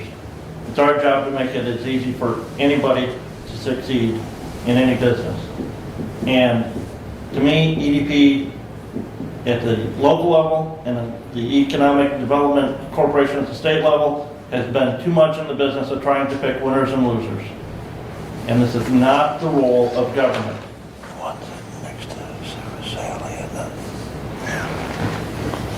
If I could just have a quick follow-up. I Go ahead. did want to point out that former Director Smith, Sue, worked very, very closely with the Village of North Adams, with Mark Rio with their expansion, also about potentially redeveloping the brownfield where the Gamco property was and getting that site at least demolished and capped over, and also with getting the all-season. So but also to that, I know that the Village of Waldron does have an industrial park. The Village of Camden actually does have an industrial park, and so there certainly are a lot of areas that can use that economic development within the county, not just those four cities. So to your point. Go ahead, Doug. So Sue Smith is here, Director of EDP, and Sally Clark as well. I'm wondering if Sally and Sue could talk a little bit about some of the rural and village opportunities that EDP provides. Also, I'm curious the number of dollars that we might be talking about, if there's a way to find out some of that. I looked on a website, I couldn't really pin those numbers down. Yes, please do. Yeah. If that's okay. I was going to ask him to come up. So you heard the discussion. You Make read your my case, mind. ladies. Go ahead, ladies. Well, we thank you for the opportunity to get started, so. But I think, there is information we would like to share with you for sure, but I think you just don't have. So, one of the things that we've done within Hillsdale is we have worked with the Sheriff's Department and our solar company, and they received $210,000 towards body cam. So EDP was instrumental in looking at that and helping out the city with that. We've worked with Michigan Works on contract work, so we've done $45,000 worth of contract work to talk to businesses, find out what's going on within the community, what we can help them with, what kind of training they need. That's the collaboration part with Michigan Works as well. We work with MEDC. We've had contract work of $58,000 that's helped with our CEO council to find out what's going on within our community, what we can do to make things better, what changes are needed.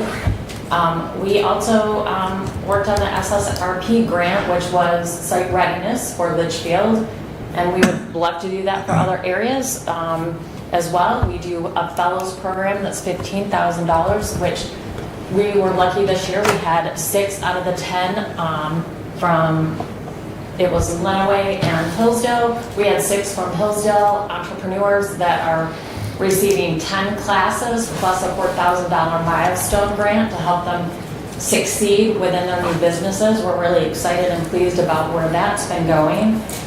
So in all total, it's about $315,000 that we brought. And you were pointing to something maybe I missed. Well, we have $160,000 that we also got to train people in this county that don't have the funding to get a job and upskill themselves. So we worked with Lenawee County to bring in funding to pay for those classes for people, or for some of our businesses that are struggling. $160,000 in training is a decent amount of money to get some very substantial work done. And all of this money that we're talking about, we write the contract to bring it in, and it goes back into the community. It isn't money that we have. Like the money, the $58,000 from the MEDC, we go ahead and we make sure that we have a manufacturing day for our students, which was last week. We take them around, we pay for the buses, we pay for the teachers, we pay for the counselors, we have a luncheon for them, and we also organize all that so those kids can get through these businesses to have a better understanding of where jobs are going to be when they graduate, as well as the fact that they have funding. Pardon? Here in Hillsdale County, That's all Hillsdale. we're showing, other schools are going outside of their counties to show what's out there. We're trying to keep our schools in here to see what's happening in our own communities. A lot of times you drive by Kobermoto, you don't know what's happening in there because you haven't had a tour. You don't know what really Martinrea looks like inside those buildings. So we're offering that up to the students to really see what kind of job opportunities. They don't necessarily realize that there's HR, there's, accounting, there's all different kinds of jobs within manufacturing that they may want to stay here for. And I know the commissioners are putting up the money up front for the $210,000 for the body cams, but that money will be coming back to you, and we will be paying for that through our relationship with the solar company that's coming to town. They have a phase 2 project they're working on. So we did request that funding for our sheriff's office. So actually, it's well over $500,000 that we put into this community this past year. And we appreciate your consideration. The dues money that is collected from member entities, I'll call it. I guess explain to the board what the dues money is really used for. Something has to pay us to stay open. If we don't stay open, the money doesn't come to the county that we work for every year. Right. The opportunities aren't there for the students. The businesses don't have anyone to call. And I know we'd like to leave them on their own, they can figure it out, but they've got a job to do also. So, we're a phone call away to help them out when they run into issues, they just don't know where to turn. And we're kind of that conduit as well with partners like Michigan Works and MEDC. We meet with businesses to talk about their expansions. We bring in the right partners. So we're really a conduit of helping them get the right people the seat at the table. Did you have any questions? Right. Any questions of Sally or Sue? Okay. Thank you, Thank you. ladies.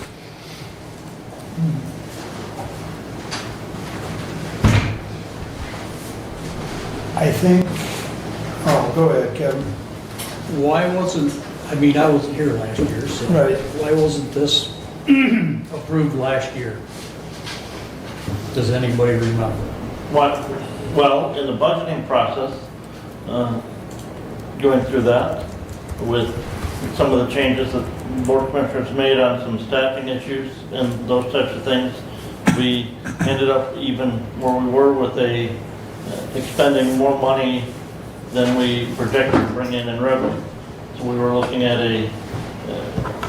for the year, about, I believe, a $60,000.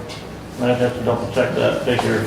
And so, that EDP, that $2,500 was taken out of the budget to at least bring that figure down some. So, in my time on the board, Kevin, this has been low-hanging fruit, and to balance the budget, there have been years over the past that it has been removed. There has been years where it has been reduced. I think there's been years where it was $1,500. No, it was $500 for many years. Well, It was $1,500. Yeah, $1,500 at least a few times, but in '24, as verified here a little bit ago, it was $2,500. I have always thought that the investment is worth it because it's investing in the county, because those dollars bring us back dollars. And that's been my opinion, but through the budget process, it got cut last year. Now, I believe you and I talked that a budget amendment could bring it back, but we're not at a point in time where we're doing budget amendments. Would that be a correct statement? Correct. The other thing that I would say is, last year in budgeting time, I had talked to a business who had just secured purchasing a commercial property in the city of Hillsdale. Through that conversation, I had asked him if he had reached out to the EDP and had gotten any assistance in that. And he indicated that they had reached out but had not heard anything back. And again, I'm not going to bring the name of that business up here. I just said, I have first-hand knowledge of somebody who'd reached out to EDP, tried to get assistance Well, from them. you need to get with them, because when you start making statements like that, you need to get with them directly, because that's not even appropriate. And I'm serious. If you're not going to talk to And them I've talked prior to to people bringing from it the- up, it's not I've appropriate. talked to people from the village of Waldron. They never hear anything from Hillsdale EDP. Well, I asked Derek to step up, because when, we don't normally make budget amendments until towards the end of the year, correct? Well, at the end of the year, we definitely do budget amendments. You have done them throughout the year before. You certainly have the ability and authority to do that. You make a budget amendment anytime you want. When we passed our original budget, as Commissioner Leininger stated, the expenditures exceeded the revenue. However, right now, we've had some good fortune throughout the year. You call it good fortune, I guess. Where I would say our budget is more in line. I have us projecting more closer to even. There's some things in the expenditure that just haven't been to the levels that we budgeted. For example, health insurance doesn't cost as much, and a lot of that's because of turnover. You lose a person for 6 months, it saves you 10 grand in health insurance. So certainly have the authority to do a budget amendment if you want to. I guess the bottom line is there money in there? If you wanted to do a $2,500 budget amendment, we could do a 25. He said we're trending towards a balanced budget right now. Right. Expenditure. I understand that. That wouldn't sway it. So just for the sake of the argument, though, because did we answer the question about the 24 invoice, was that paid?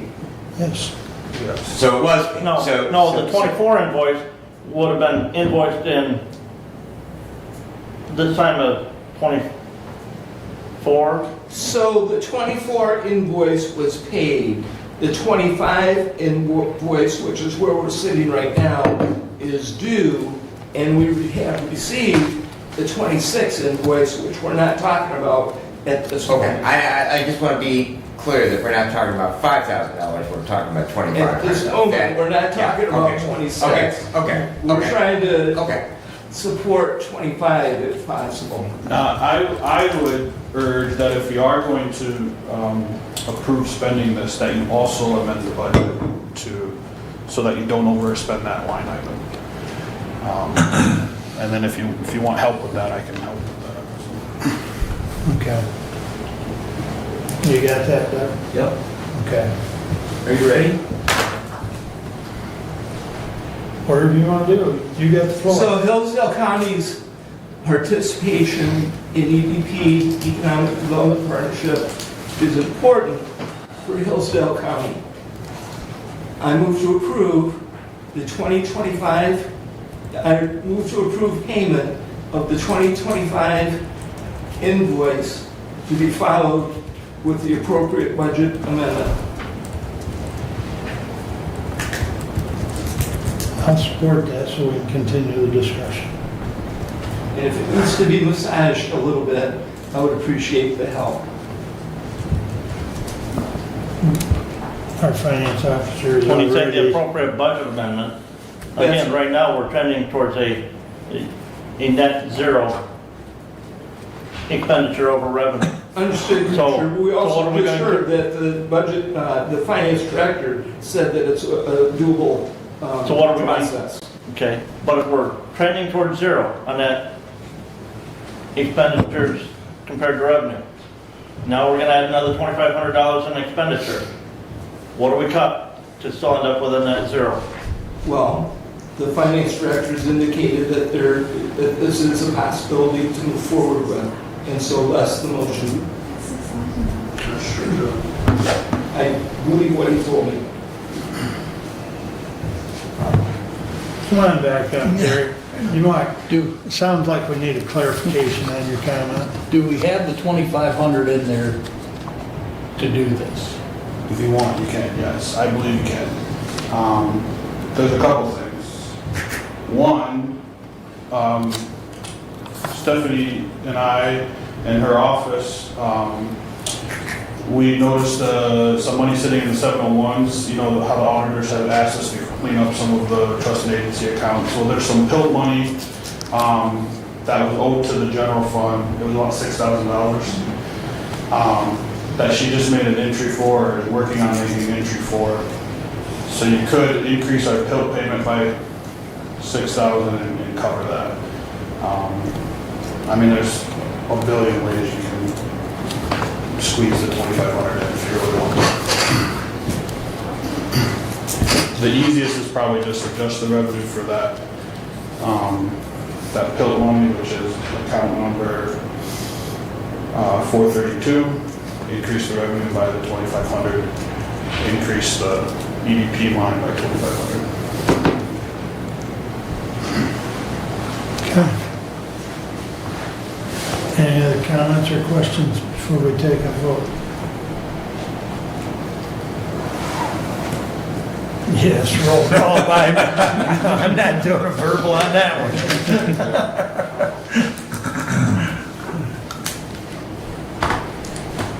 Commissioner Engels, Yes. Commissioner Collins, Yes. Commissioner Wiley, Yes. Commissioner Benzing, No. Commissioner Leininger. No. We're in agreement, Commissioner Leininger, this is a rare day. And I'm sorry. It passes 3-2. And you heard me say, to me, this is not the role of government. Appreciate your comment, thank you. Told you you jinxed us. He said we were on a roll with all those 5-0s. Not so much anymore. Take responsibility for that. Okay. Next item, Doug. Thank you. My next item is the Michigan Works Southeast monthly report. I received this as a new report that I'm receiving. I talked to Shamar and I spoke with Sandy, and they put this report together that I'll be able to discuss monthly. In this case, the September median wage of new postings was $20.50 per hour. The top 3 job postings are from Hillsdale College with 25 postings, United States Postal Service with 20 postings, and Hillsdale Community Health Center with 15 postings. The total number of job postings in September were 219 job postings at Michigan Works Southeast. These are local jobs. The top requested skill sets are operations, customer service, and lifting. Currently, there are a total of 96 full-time jobs available right now in Hillsdale County. To the public, if you or someone you know is looking for a job or a career opportunity, please contact Michigan Works Southeast at 21 Kier Drive. What was that median wage figure again, Commissioner? $20.50. And included in your packet is a little PDF that has much of the information that was mentioned. Yeah, it's all in there. Yeah. It's that attachment under 10.2. Yes. That's interesting. So he's going to provide you that monthly? Yes. Yes.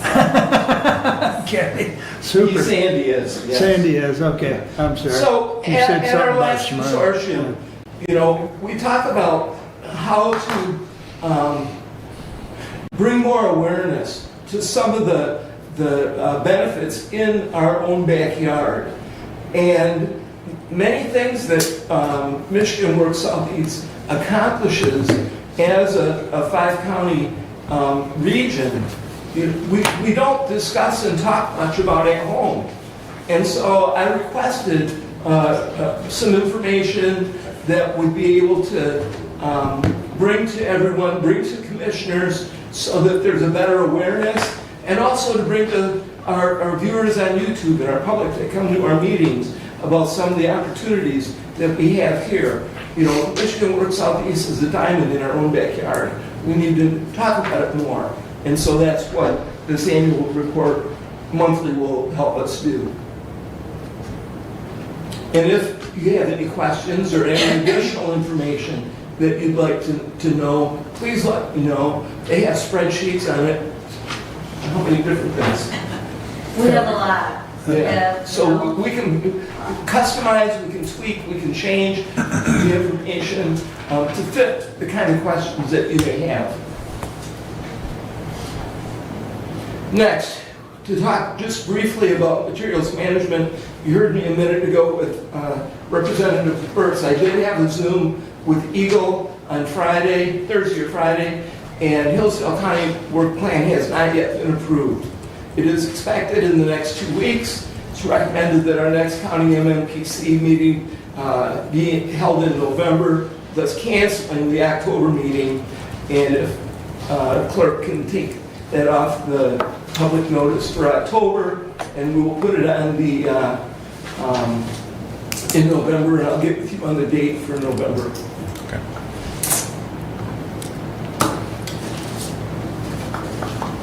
I do have optimism that it will be approved, and I do have optimism that the reimbursement of the per diems and mileage will be fulfilled. So that's my goal initially.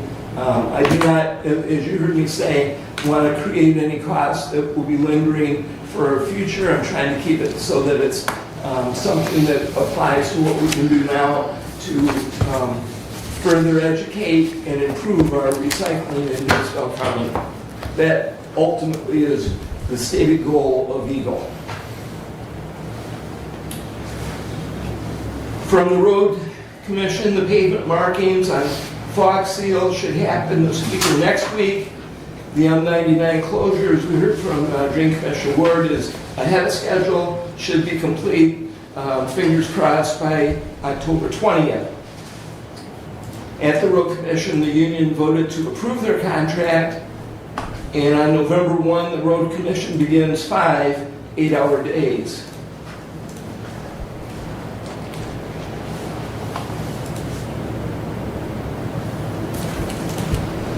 From Parks, they are updating their 5-year plan. The aeration unit is being assembled. They'll install it the spring of 2026 for the ponds.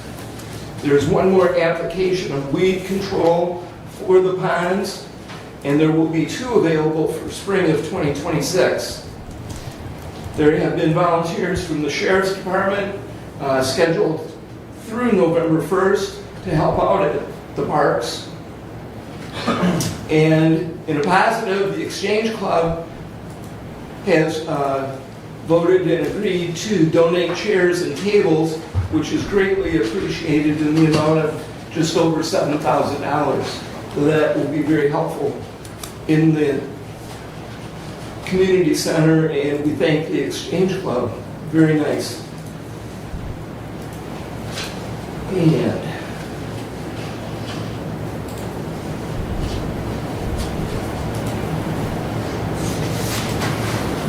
in facilities, we talked at our last meeting about the deeds.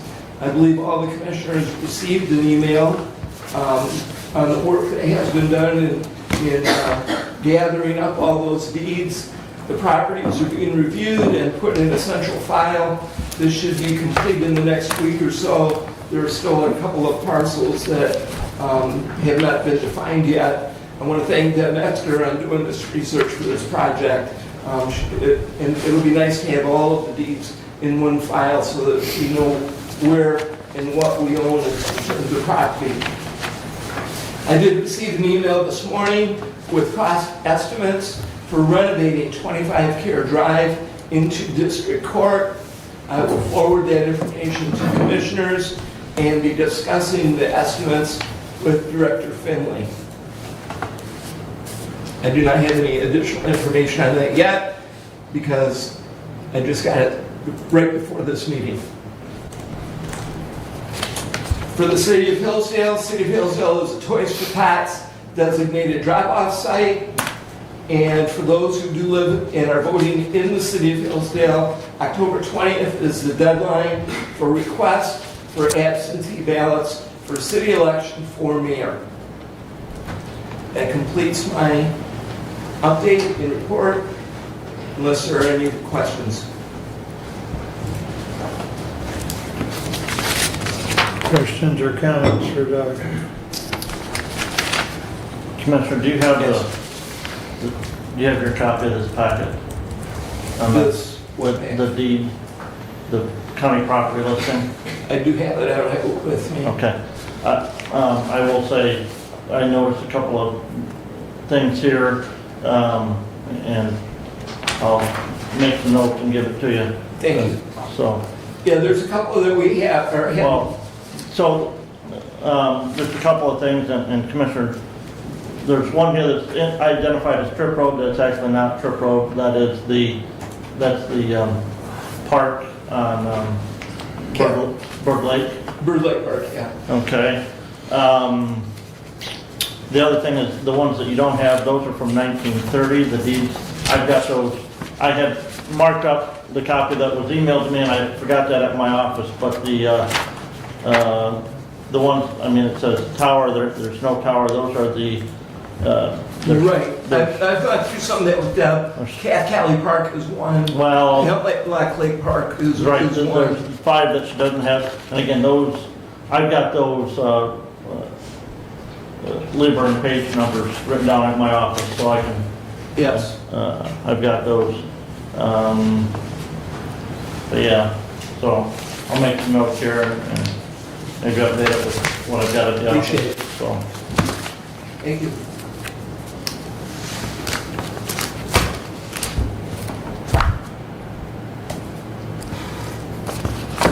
Sometimes the road commission, Okay.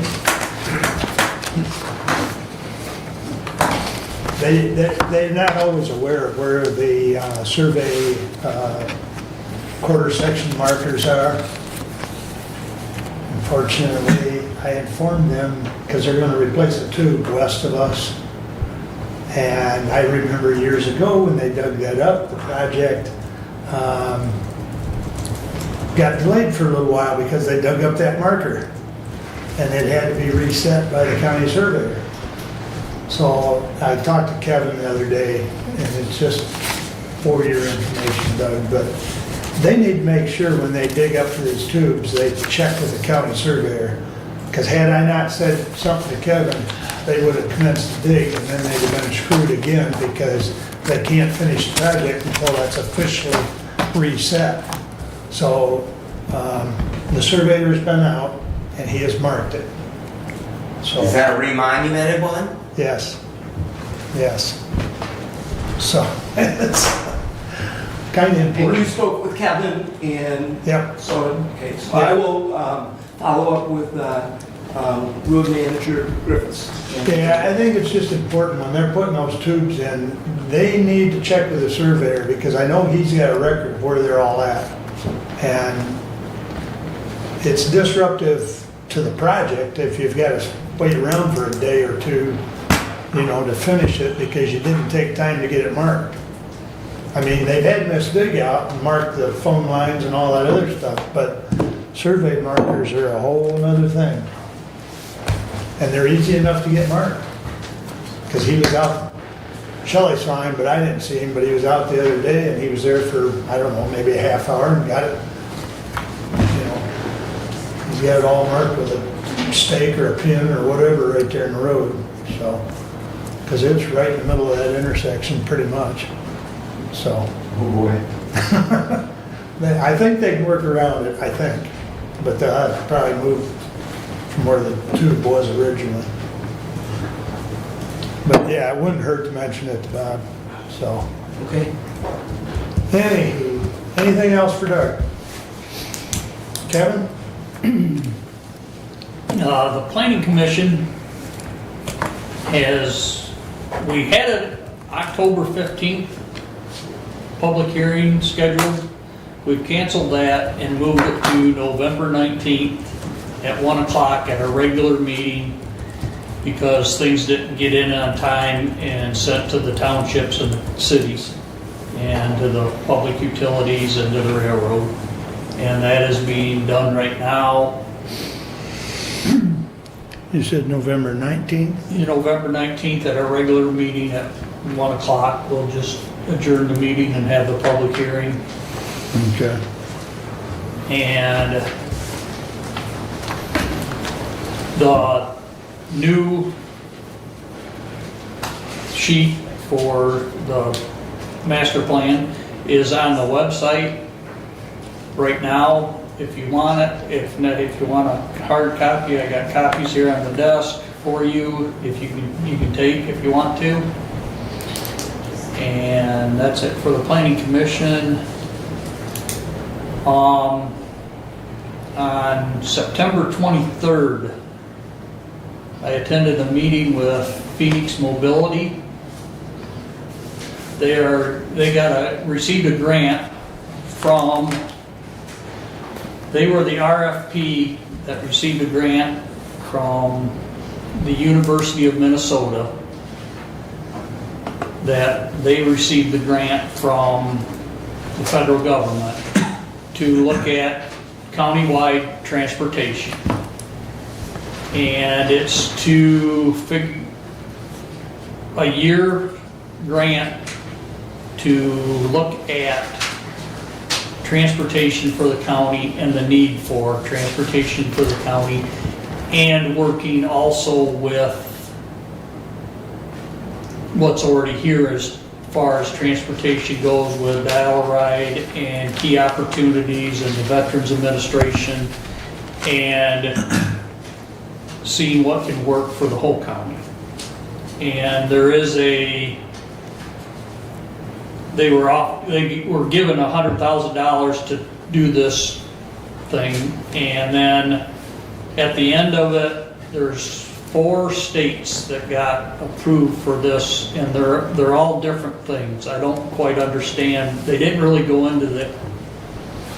One of them's for electric vehicles, one state, and I think North Dakota. So I don't know what kind of a grant this was. I mean, I got there a little bit late, so I didn't get their opening statements, but on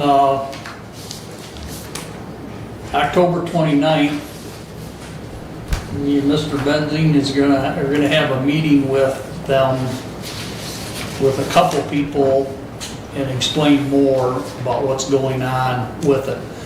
I have very limited knowledge of it right now because we've only had one meeting, and basically the people that talked at the meeting were Key Opportunities and also Dial-A-Ride, because they were the transportation people. And so more information to come on that.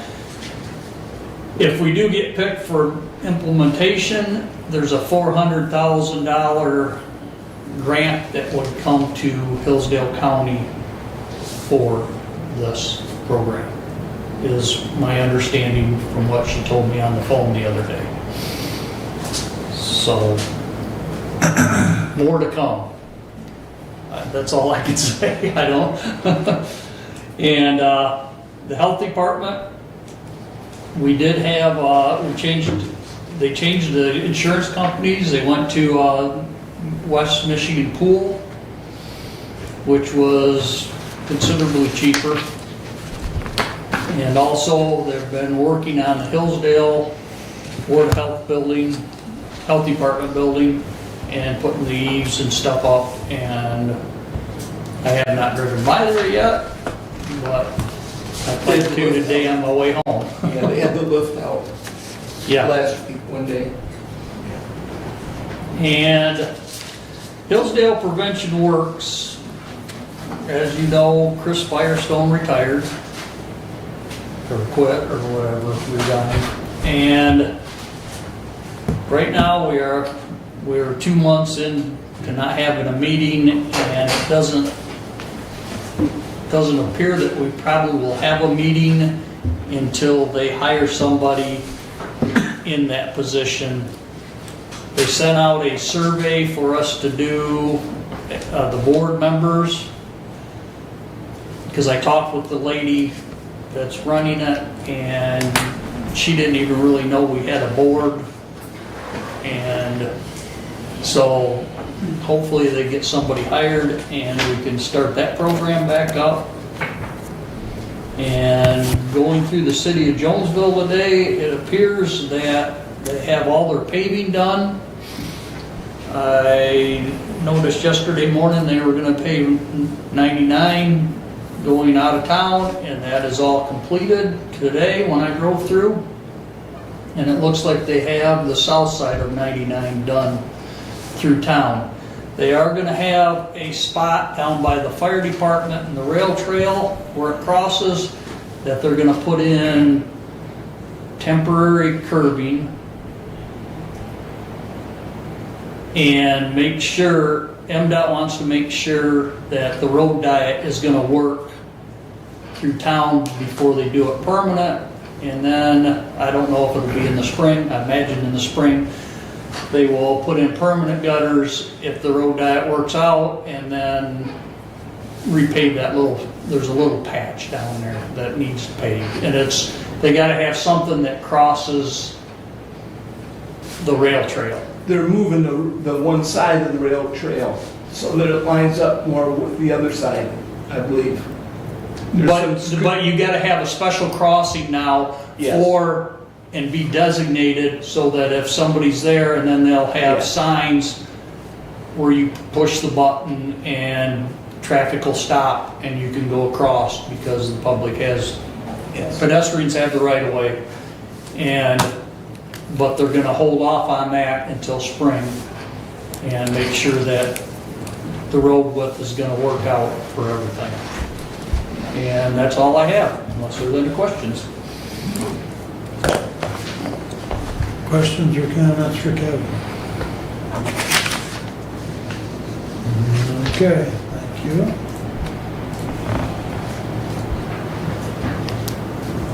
So, 25-131, to the Honorable Board of Commissioners, we authorize that the revised County of Hillsdale Hillsdale Employee Handbook be adopted effective October 14th, 2025. Furthermore, this resolution repeals all previous versions of the county employee policy and procedure guidelines and/or employee handbooks as of today's date. Respectfully submitted for adoption. Support. All right, I'll try and walk you through what I have, and because it wasn't highlighted, the copy that's in your packet. And Brad can also help me because we met with the employee committee, and this was a few months back. And then before Gary left as our labor attorney, she was able to provide us with the copy you're looking at. So what I've got, and like I say, Brad will chirp in here because I asked him to make sure he dug out his notes from the employee meeting. On page 10, there should have been an update on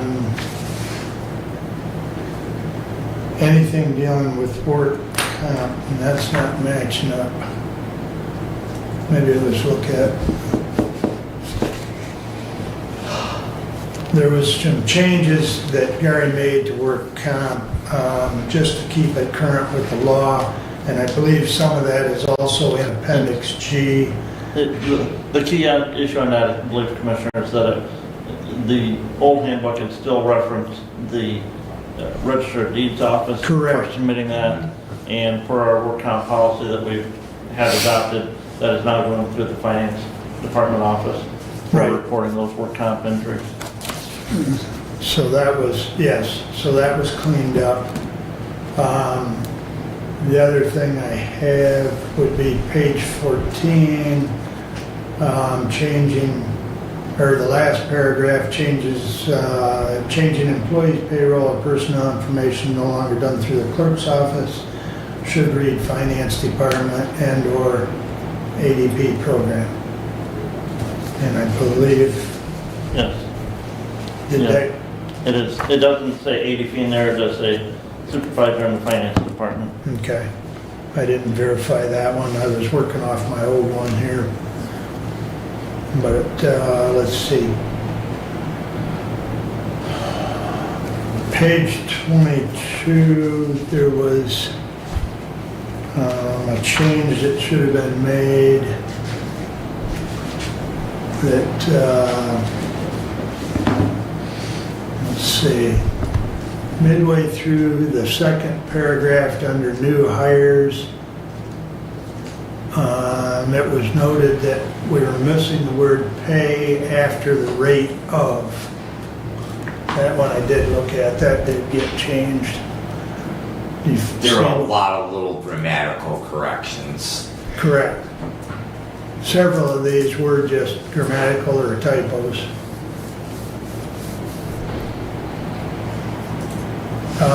The other one, which was a typo, there was actually a S in front of year one on the table that's on page 27. So that S was removed. Page 36, talking about the 401 plan. She did add a paragraph.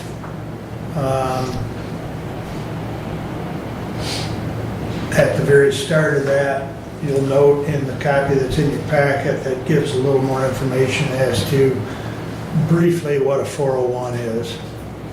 So that paragraph was added. Also, I believe, and I did not verify this, she was going to change it, that also became a function of the finance department.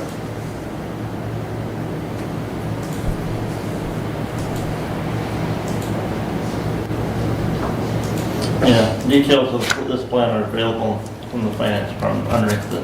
Thank you. That's right underneath the vested table. Okay, thank you.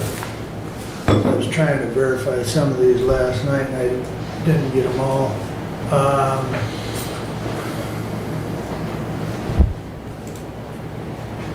Some of the other questions that we had, which I don't think got answered, really didn't, it's was more of a question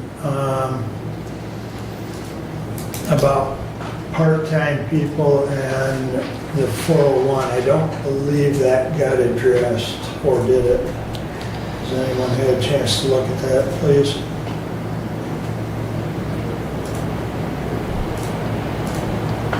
That would be in that same section.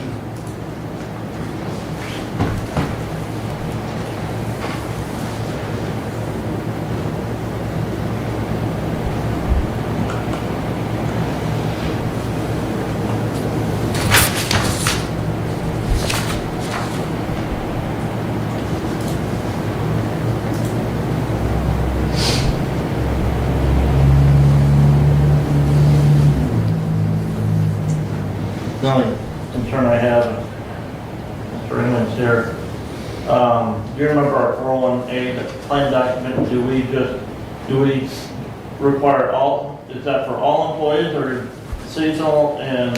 It lists, I'd have to pull it to verify, but it lists the employee groups that it covers in our plan document. Okay. And which? It doesn't cover all part-time employees. We probably need better terminology for it, but if the part-time employee was part of what was formerly known as the SEIU, then it covers those employees. Okay. Well, I know that was something that was discussed. It did not get put in here, but I bring it up because it's something that the employee committee brought to us. So on the plan document, there's an addendum. Could take the terminology from that and put it in the handbook And to clarify that. And maybe you can clean it up a little. just looking at that, and that's on page 36 there, Commissioner, right there at the top, where it says 401A plan. Right? I would say that we need to say all, insert the word eligible in front of employees in that first sentence. Where it says all employees, it should say all eligible employees. And eligibility is determined based on our plan document with Mission Square. Okay. That was in the Word document, so we can change that, correct? I think I do have that. David does for sure, but I think I was sent a copy of it too. I'm okay with that amendment. I Yeah, mean, I'm good with it. Consensus? Yeah.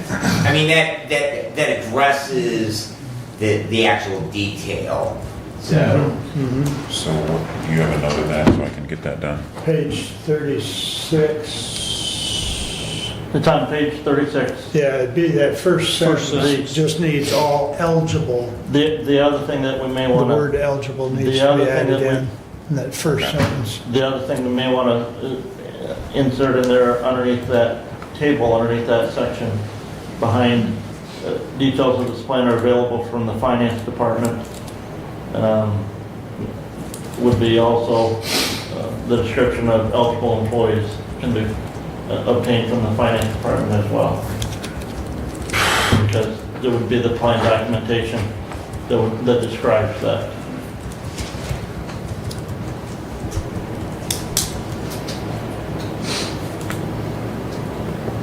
I guess I'm not clear on what So you're it's right asking. underneath the table, Right. there's a sentence that says, details of this plan are available from the finance department. And And I maybe- believe what he's asking is also to add a description of eligible employee, basically that, who is described as an eligible employee. Like Derek just Right. mentioned. Yes. Okay. Yeah, so, details of this plan, including list of eligible employees are available from the finance department. Again, it's just clarification, I'll give you Yeah. that. Or include description of eligible employees.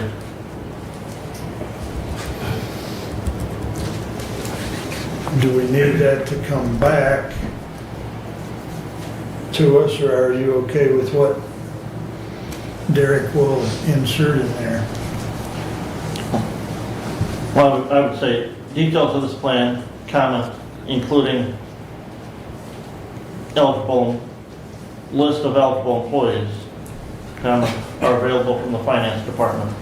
Oh, just simply put it that way. Yep, Insert. yeah. We're not gonna list who they are. Right. We're just gonna simply say that those details are available from the finance department. That suffices, yeah. All right. So it was comma, let me see that. Details of this plan, comma, Just not, hold on. Right, he's talking about putting it in right here. And that's still on the same page, 36. yeah.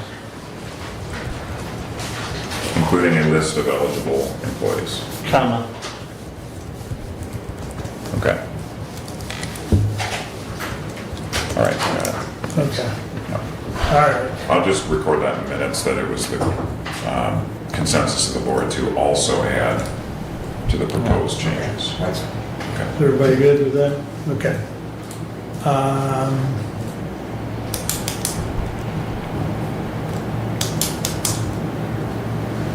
Let's see. Page 30, I believe she reworked the, let's see, the maternity leave.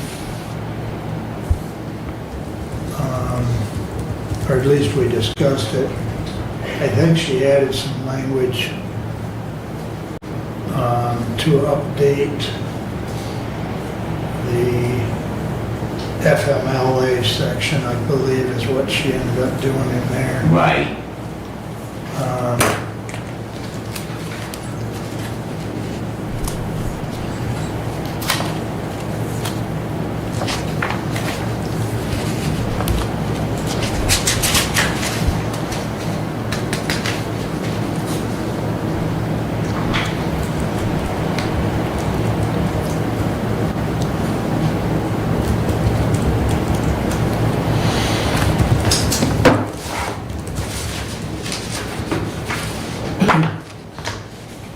Yeah, there was just a couple minor updates. She went through it, and I know to make sure that we were still keeping up with current legislation. And we can certainly, I know Greg has a copy of this, and we were gonna make sure whatever we change, he's looked at the changes because he's gotten Gary's files. But if there's anything else, because I do know, I made a note when I had emailed Gary with everything that we got from the personnel committee, or the employee committee, I should say, that David wanted to add an appendix concerning IT, and more of an IT policy deal. So we're waiting on that. And I've had some discussions with David on that, and that is evidently a relatively low priority project because I've encouraged him to get that done. There are a number of things that we need to clean up. And so I'm actually working with Greg right now on a portion of that. Commissioner, is that enough? So he's wanting, on the, there is a document out on the Employee Navigator, an IT security document. That's what David wanted to get updated and then incorporate that as part of the employee handbook. Right. And that is a work in progress, so. The other thing that I know Brad and I discussed with her was a disciplinary policy so that we have something for elected and department heads. Her email back to us, if you recall, said that, and she didn't provide anything, but she encouraged us not to put that in this. But once it's developed, which we'll have to get with Greg, but then that could be distributed to the elected and department heads so that we have something that's consistent. So How do you do a discipline to an elected? We're not, it's for them. it's for them. Okay. Yeah, it's not for us. I mean, I don't mean just us, but just in general. yeah, it's It's rolled up in Commissioner, that's called the ballot box. Yes, the vote. Yeah. Exactly. No, but we've had several elected over the course of time that have reached out to us, which in turn we tell them to reach out to the labor attorney to follow. So if we get a document and a short policy that we can hand to them, Procedure for them to follow. Right. I understand. it should cut down on some of the phone calls to the labor attorney. Does not involve a rail and tar and feathers or anything like that. Can. Okay. I look forward to receiving that. Anyways, well, that'll be forthwith. So, Thank you. I do have a question. yes, please. So I looked at Appendix G that you talked about with the workman's comp. Yes, sir. Item 1, a work-related injury must be immediately reported to the employee's immediate supervisor and to Derek Ringman and Brent Leininger, rather than naming the individuals, should that be finance department. Other instances in this document, we refer to the finance department, not the individual. And is it better to include that same theory with item 1? Currently, no, Commissioner, because Derek is the one who actually has the contact with the insurance company to submit the WC 100 form that has to be filed with our carrier. And so not just the finance department, but with Derek to make sure that he has all that required information so that we can submit the form. And this is in the appendix. And so by having this as an appendix, if we need to, if we were to have a change in the finance department and the finance director, we would just change the appendix, not the whole document itself. I would agree with that. Is that acceptable then? Well, then Derek's name should be the name. If Brent is not notified, the claim still proceeds, correct? Mm-hmm.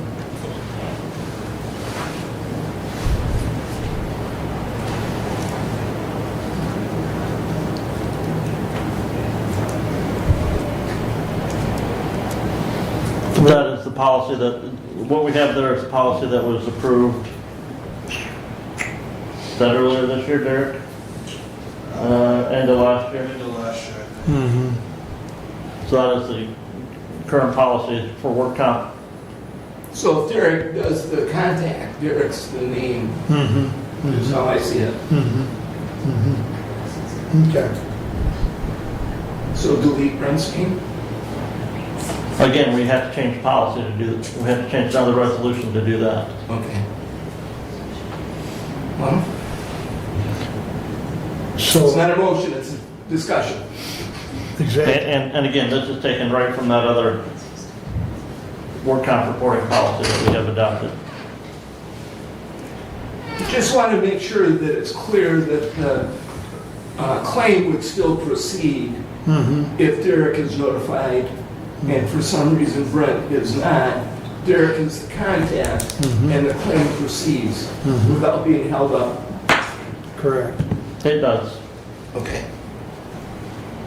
So right after Appendix G, something I wanted to point out is there is a signature sheet, and there is actually two of them that the employee should acknowledge, and there's one copy there that says union employees, and there's another one that says non-union employees. And it's basically recognition that they've received it and understand it. And now I'm not sure, we haven't had a, In the past, Commissioner, we have done that for employees. We've done that acknowledgement of receiving and reviewing through the Employee Navigator website. correct, yeah. But I just want to point that out, that there is two No. different forms. Right. And- And to that, we have had some discussion, because one of the things that we have wanted to do is incorporate the handbook when the contract will always stand over and above that with our union contracts, but that all employees, regardless if they are union employees or non-organized employees, they're all county employees. And so we have not been having them acknowledge, the union employees have not acknowledged. And so going forward, we want to make sure that they are acknowledging that we do have this overlying county employee handbook. Well, With- and I would say, and Ms. Ringman and I haven't talked, one of the things when we switched to ADP for payroll and stuff was the thought that these types of things, this employee handbook would migrate to ADP, Mhm. to the ADP platform as well, so that that acknowledgement would eventually move into the ADP format. So whether that's now or later. That is almost complete. We've kind of been touching up the onboarding piece. Been really focused on the insurance. So one thing with ADP is all of the insurance options, we are loading in ourselves in my office. Whereas when we use the Employee Navigator, 44 North loads all that in, so I never have to worry about it. So I'm trying to be careful and make sure I have all the insurance loaded in correctly. And then probably, the frustrating part is it's probably going to change in 2 months, but once all that's in, then the onboarding part will go live. Very good, And then part of that onboarding is the employee handbook as well, so. correct. Is there anything I missed, Brad, as far as, So I think that the other document we've talked about in the past has been our voluntary termination checklist. That is something that has come out of our security committee that's been asked for, department heads have asked for. And again, it basically creates, the supervisor needs to do these things if an employee is being terminated. And so we did prepare that document, so that is a new addition in there as well. yeah, that's that separation checklist that you're referring to, correct? Yes. And that is page 62.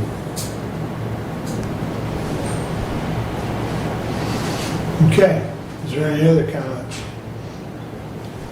It's once again, it's a living, working document. We try to update it at least once a year.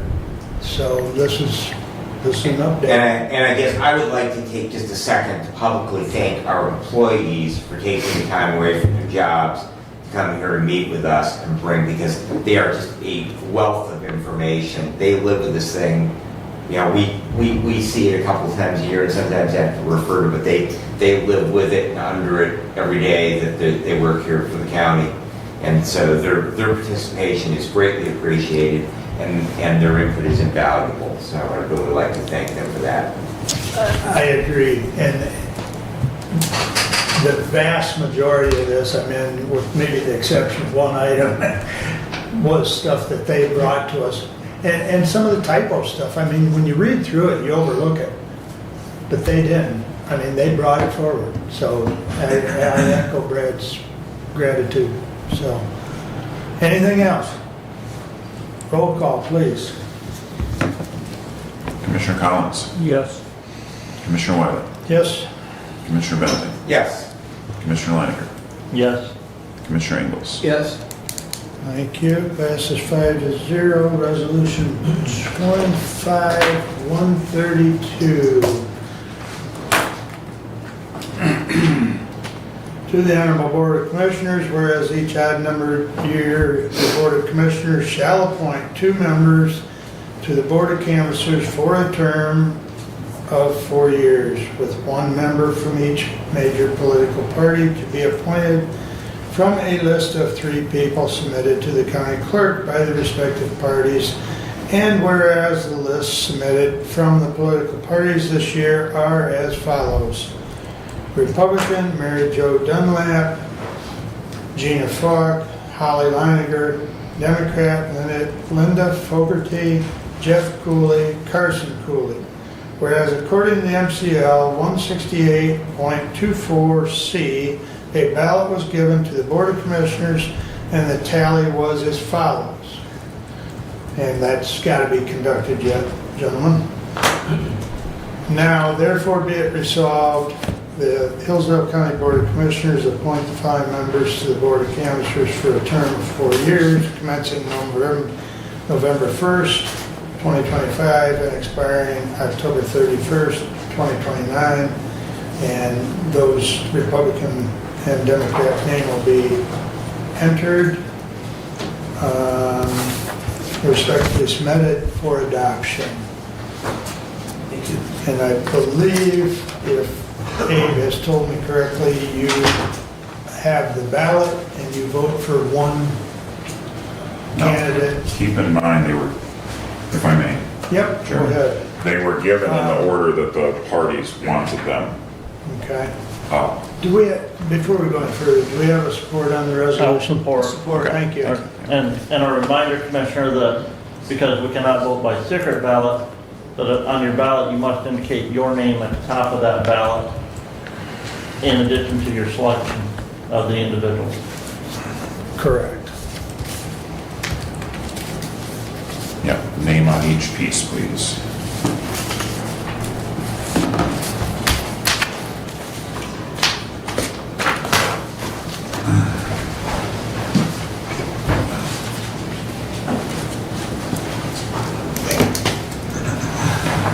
I could have got Abe bumped off today.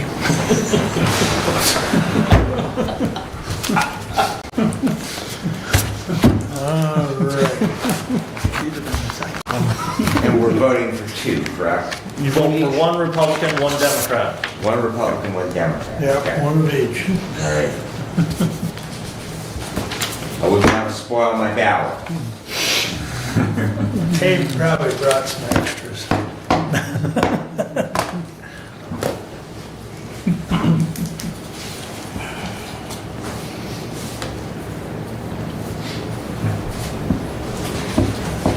You gonna collect them, or you want them just passed in? Yeah, if you could just pass it to me.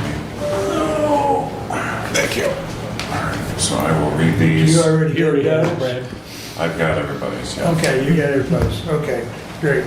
Okay, I'll just go by Commissioner District order here, so. Commissioner Ingalls has selected Mr. Jeff Cooley for the Democrats. And Gina Folk for the Republican.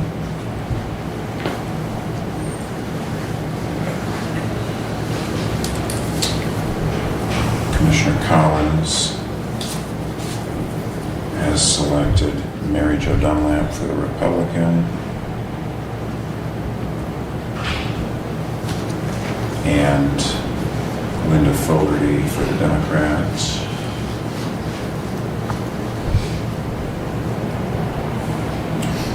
Commissioner Wiley has selected Mary Jo Dunlap for the Republican. And Linda Fogarty for the Democrats. And then Commissioner Benzing has selected Mary Jo Dunlap for the Republican. And Jeff Cooley for the Democrats.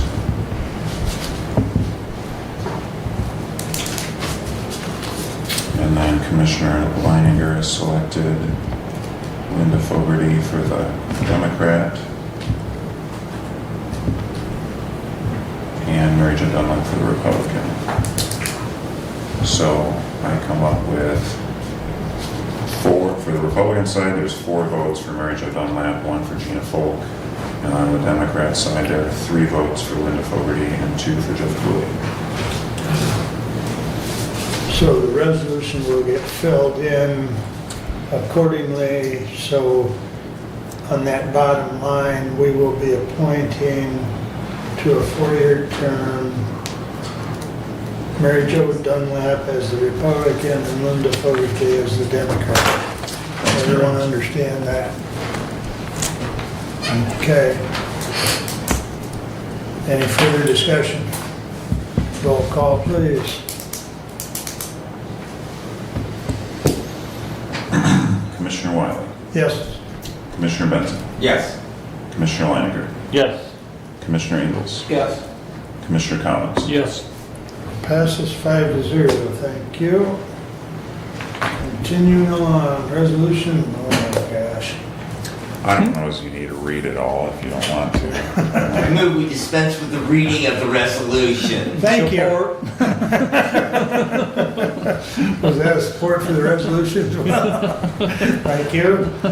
Moved and supported. Any questions or comments? This is resolution 25-133, opposing ranked choice voting. Correct. I would like to say something if I could, sir. I will allow the clerk to make a comment.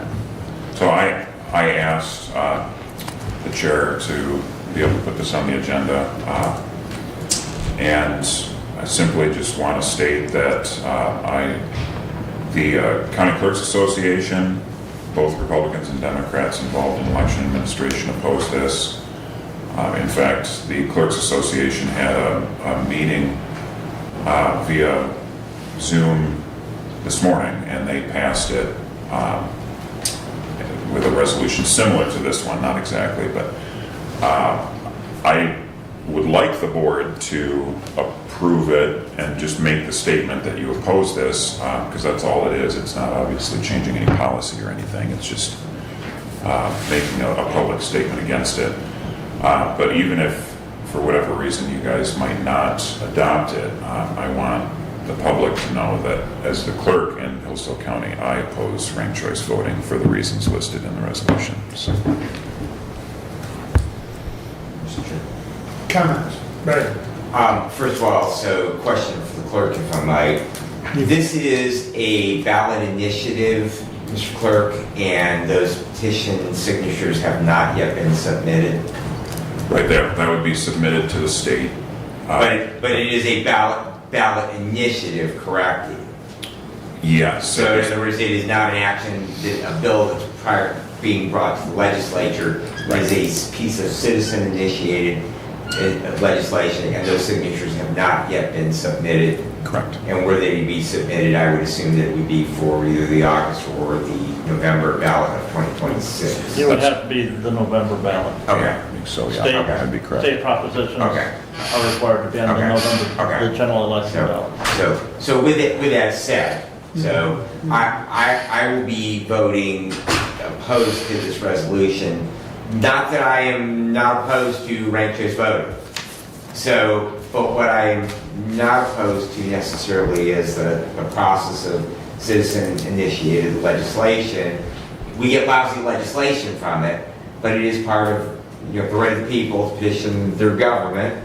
And I think that we are, at least at this point, are putting the cart before the horse in going on record and being opposed to it before a measure is introduced or valid signatures are presented. So finally, that just overall, I think that, going on record of opposing measures is probably just getting off into the weeds. So, and I wanted to explain my vote if nothing else on it. So again, were this to make it to the ballot, I definitely will be working to oppose it and will be voting no on the proposal. But from a standpoint of what we're doing today, I'm just simply opposed to the idea of having a resolution on this. Doug, do we know the date when the petitions are due? I don't know that date. I believe the deadline, Commissioner, for that would be sometime in June of next year for it to be on the statewide ballot. Obviously, I believe, they're already collecting petition signatures on this. The clerk would probably be better versed on this, but I think that those ballot initiatives, once you start, you have 180 days. There's a deadline window as to when, if you start July 1st, you've got 180 days to get That's that. the point of the question. Yeah, but I believe that that deadline for state ballot initiatives will be sometime June or July of next year. Sounds right. I know that there's different rules for state initiatives and there would be for something local, but yeah. So I guess my follow-up question to that would be whether we agree with the resolution or oppose the resolution. The ballot initiative is still the ballot initiative that'll continue with or without the approval of this resolution. Well, I think, at least in my discussion with Abe, is, the Clerks Association opposes the whole idea of the initiative. And if we approve the resolution, we're basically just getting on board with the Clerks Association as a voice of opposition. So, is it premature? Is it proper? That's your own decision you've got to make, But I think that's the concept, is that we join with the Clerks Association in opposition. Go ahead, Brent. If I may. And I've had conversations with the clerk regarding this resolution. Although, like many of you, I am not a fan of ranked choice voting. At commissioner level, there's some language in this that I don't think that it's pertinent to us as this body. And I told the clerk that if this resolution dealt strictly with the finance and the manpower time that will be required at the county level if ranked choice voting were enacted, I'd be in full support of it. But when it goes into philosophy on The weeds. the the confusion on the ballot, to me, that's a philosophical difference, because the people in support of ranked choice voting would provide an argument contrary to that. And so as written, I can't support it, but, and again, I wanted to specify that, but I am not in support whatsoever of ranked choice voting. Right, and my question as well would be, what is the impact to Hillsdale County and the clerk's office, you know, were this to be approved? And that's the kind of information that I think that I would be more interested in voting on, rather than, you know, this isn't the vote at the ballot right now. You know, I think ranked choice is an awful concept, okay? But this resolution, I question how it directly applies to Hillsdale County. So if it could be massaged in a fashion, that might be, you know, an answer to my question. If I may. Go ahead. So I'm not at all offended by any of that. That's fine. If you guys don't want to adopt it, like I said, I just want anyone listening or anyone that reads the minutes to know that I oppose this as the clerk, and I get your guys' arguments. One thing that a lot of times happens, and I've heard many people say it, is that people sign petitions of different kinds and not really know what they're signing. So this is one way of getting the information out there as to why, you know, this perspective of why it's opposed. So, but yeah, I respect whatever decision you guys make. You know, Go ahead. I was just going to simply say back to the clerk and to the room, and I think that my fellow commissioner probably, you know, we would appreciate, you know, any and all information, because we're going to get asked that question. You know, as we're out and about, whether it's at, you know, our units of government visit on a monthly basis or interactions with the public, we're going to get asked, and so having the best information and how it will affect Hillsdale County and your office is very, very important. But again, I don't need that information until this thing actually is certified, they've got enough signatures to get it on the ballot.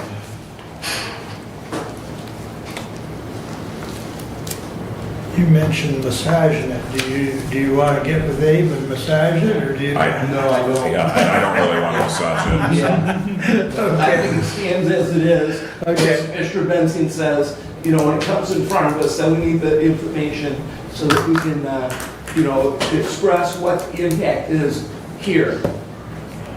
Okay. And Any as I further said- discussion? As I said, I don't support ranked choice voting. I don't support signing a petition to put ranked choice voting on the ballot.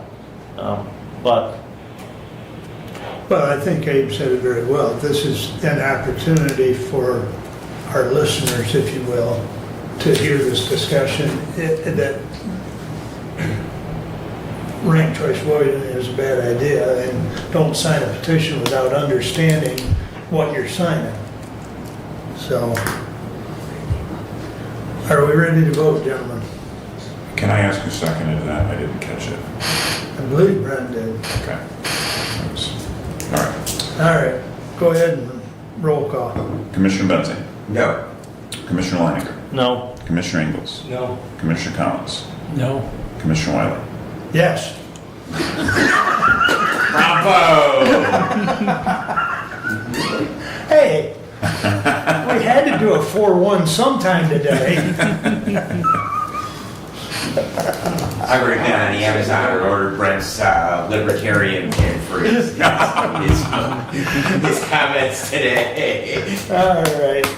You guys are gonna walk out of here hand in hand. Kumbaya, baby. We gotta have a little fun.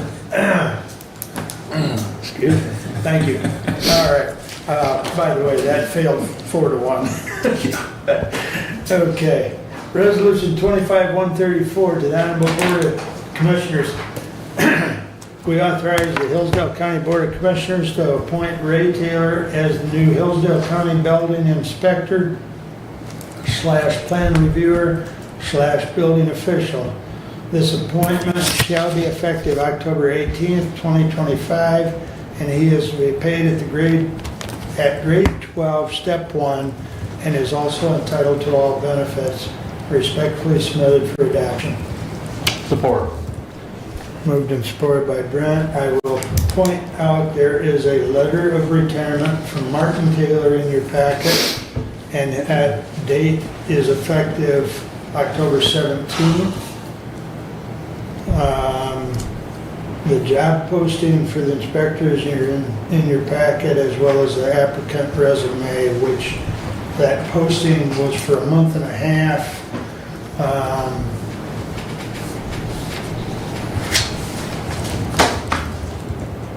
And I guess, Brent, do you have anything to add, please? Because that's your department, or one of your departments. Well, and there's certain times where it's mine, there's certain times where it's Commissioner Ingles, but yes. There's certain stuff that they're required to report to me on. I want to thank Marty for his many years of service to the county. And again, the position was posted. We only, I believe, had the one qualified applicant that was received on that, who is the current deputy director in the building inspection department. And Marty and Ray have taken the steps to backfill that open position that would create with Ray. Budgeting wise, it is some cost savings to that department because of the lower step with those moving Ray up to the director position and the new hire and where we were at. So on the budgeting side, there's money in the budget for this move, and again, I want to thank Ray and hopefully thank Marty and congratulate Ray on his appointment.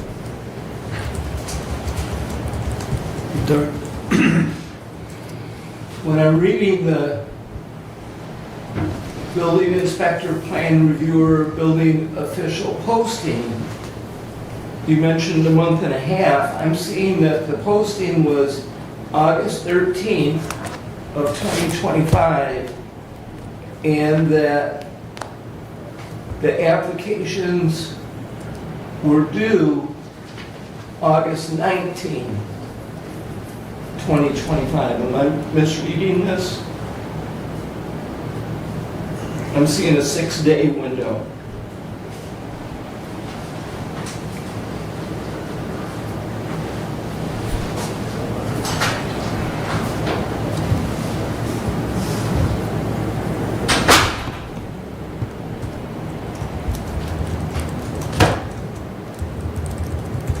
Well, I can say the posting is still on the county website. I guess I overlooked any dates, but the posting is still live. Right, but the applications were due August 19th. Well, this is October. You're late to the party if you send it now, according to the job posting. The other question that I have, and that would be a statement that I see the place of posting is internal. It's General Bulletin Board, County Office Building, Hillsdale County Message of the Day. Does not this website, although I did see it myself on the website.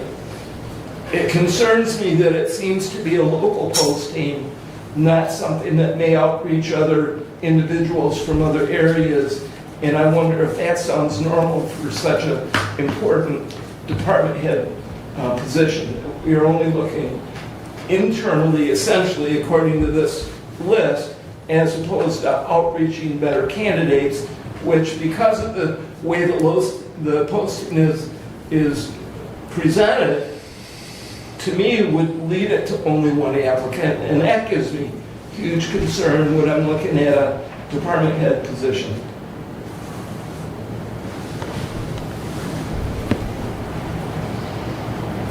Now, I recognize as well that the resume we have from Ray, he's been here a long, long time, and as deputy, he has been in that role as well. And that ultimately, he could be the one that's selected regardless. But it concerns me that it does not appear proper that it's a 6-day window, that it's an internal posting essentially, and that there is only one applicant. I don't feel comfortable with how that process, how I describe that process.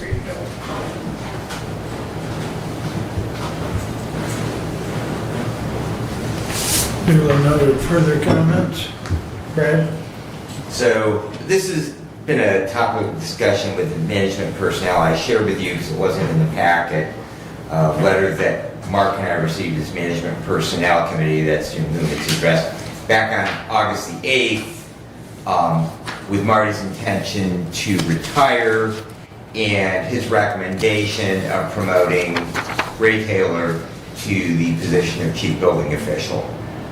We had some discussion then about, well, what's Marty's retirement date? Because we don't have a vacancy until we actually have a retirement date, because he talks about his retirement, but we didn't get a letter until within the last week of what his actual retirement date was. Now, Marty was off, he had some medical issues, and so my understanding he was unavailable to give us that letter, but he was able to give us this letter dated August the 8th, but at that time not able to provide a retirement date.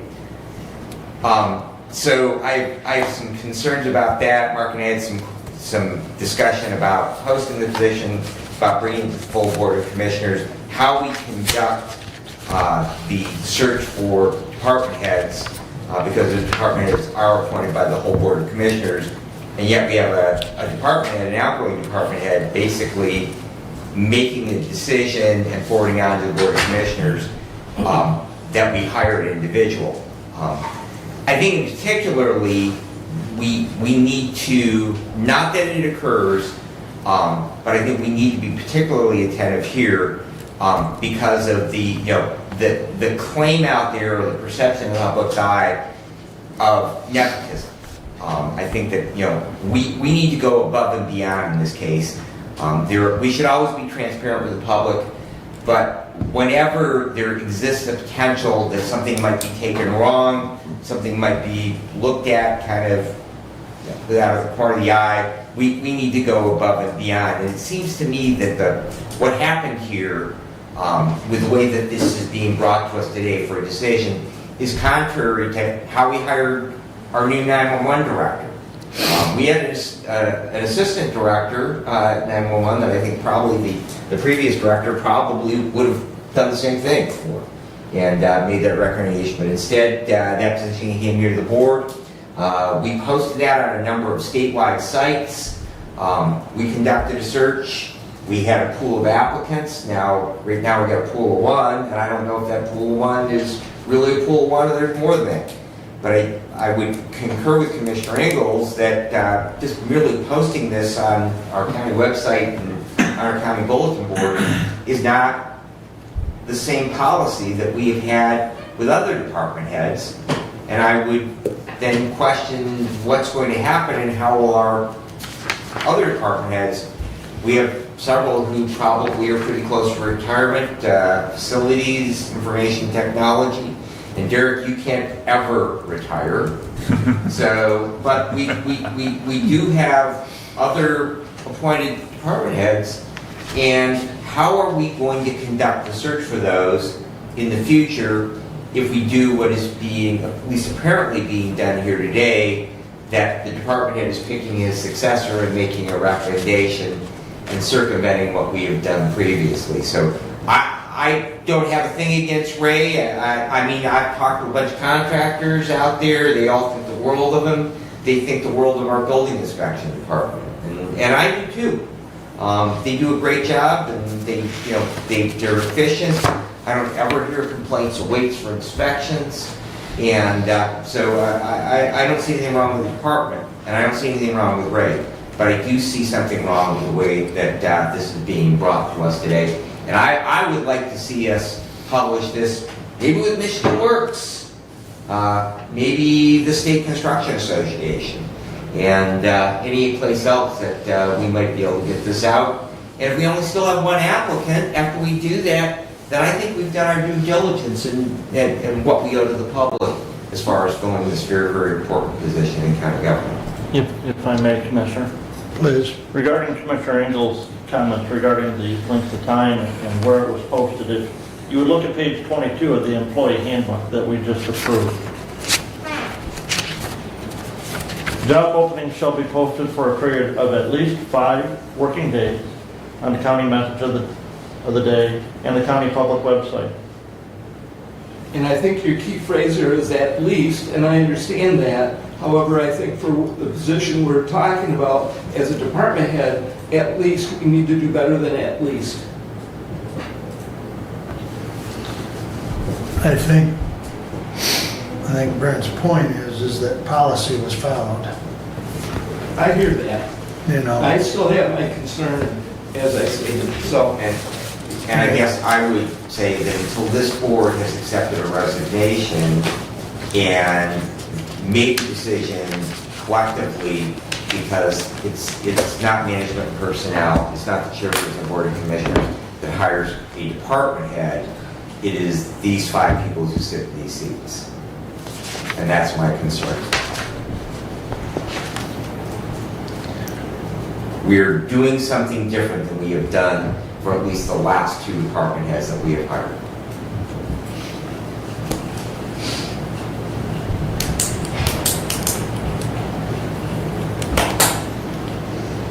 Any further discussion?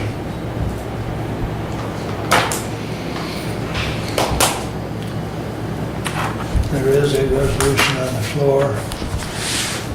We will do a roll call vote. Commissioner Leininger, Yes. Commissioner Ingalls, No, Commissioner Collins, Yes. Commissioner Wiley, Yes. Commissioner Benton. No.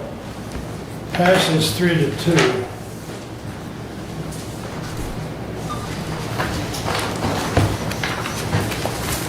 And the only other item I have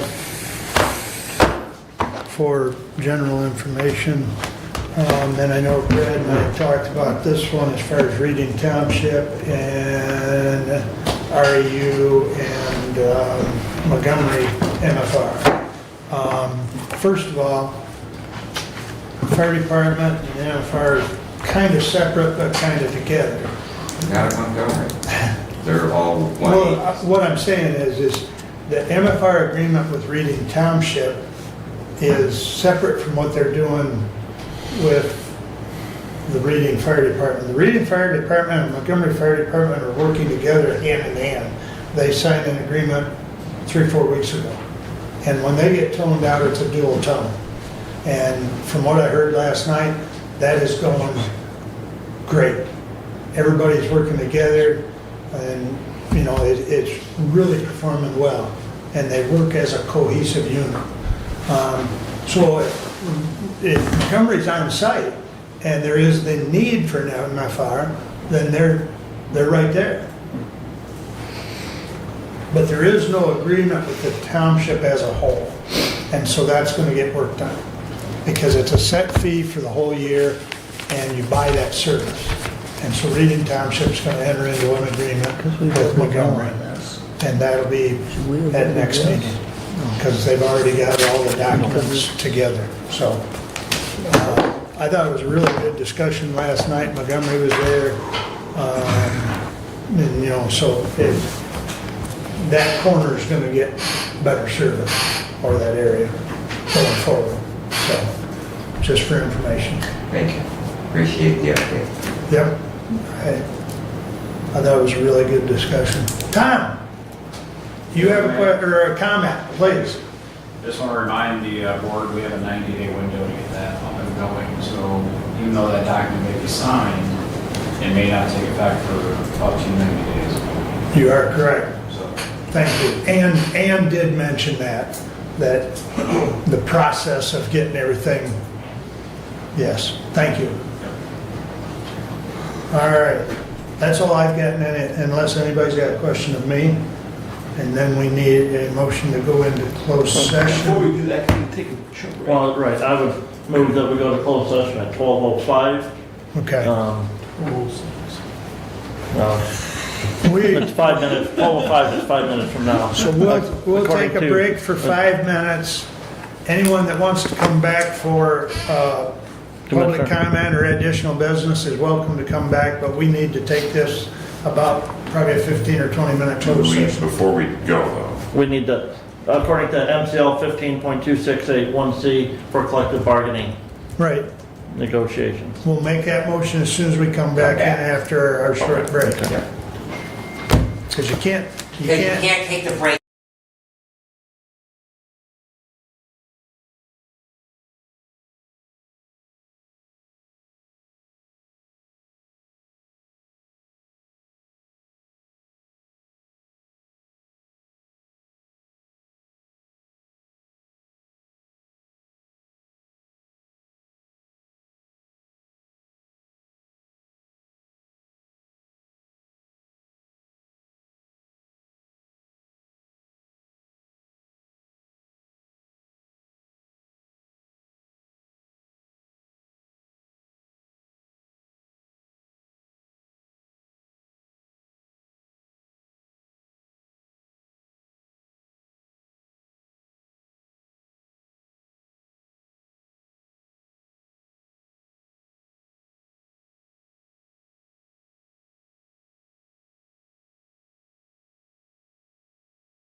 Yeah. Now, I move to go to closed session according to MCL 15.2681C for collective bargaining and negotiation, discussion.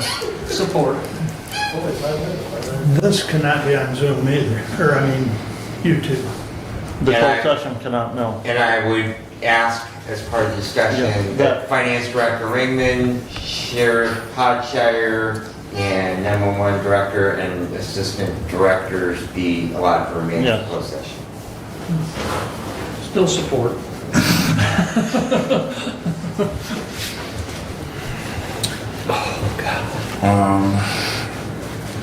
Make sure YouTube is, it looks like we're Paused.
I understand. Are they ready? Okay, you ready? Yeah, we're ready. Thank you. All aboard? Anybody? We waited long enough, nobody stuck around. All right, Scott says it's back on. Okay. Motion to go back in regular session. Support. All in favor, signify by saying aye. Aye. Opposed, same sign. Motion carried. Next motion, please. Motion to approve the minutes of the closed session as read by the clerk. Support. No discussion, I don't believe. All in favor, signify by saying aye. Aye. Opposed, same sign. All right, pick up where we left off, public comment. Public has departed. And the sheriff did call in the hallway, so nobody stuck around, just duly noted. So that brings us up to additional business. Doug? None. Brad? None. Brent? Yes. In talking with the finance director, salary employees of the county will not get paid on January 1st. And their pay check for that will be delayed until one day until January 2nd. The reason being is their annual salary for 2025 was already paid over the 26 pays that have occurred in 2025. And if we, then their first pay will be January 2nd in 2026. And there will be 27 pays for the employees in 2020, for the salary employees in 2026. So the annual salary will be broken over 27 pays, not 26. Because the last pay for the year will be on December 31st. Hourly employees will see their pay move to December 31st. And their withholdings will be done over 27 pay, counting that one. But yes, salary, so elected and other salary employees, it'll get bumped back to January 2nd. Okay. Kevin, you got anything? Do you want me to get with the senior center and see about their contract? You know what? We haven't heard back from them. Yes, please. Kevin, as everyone might remember, Kevin and I met with them, what, probably 3 months ago? June? Okay. Or I bet you they'll be real interested come January 1st. June or July? Yeah.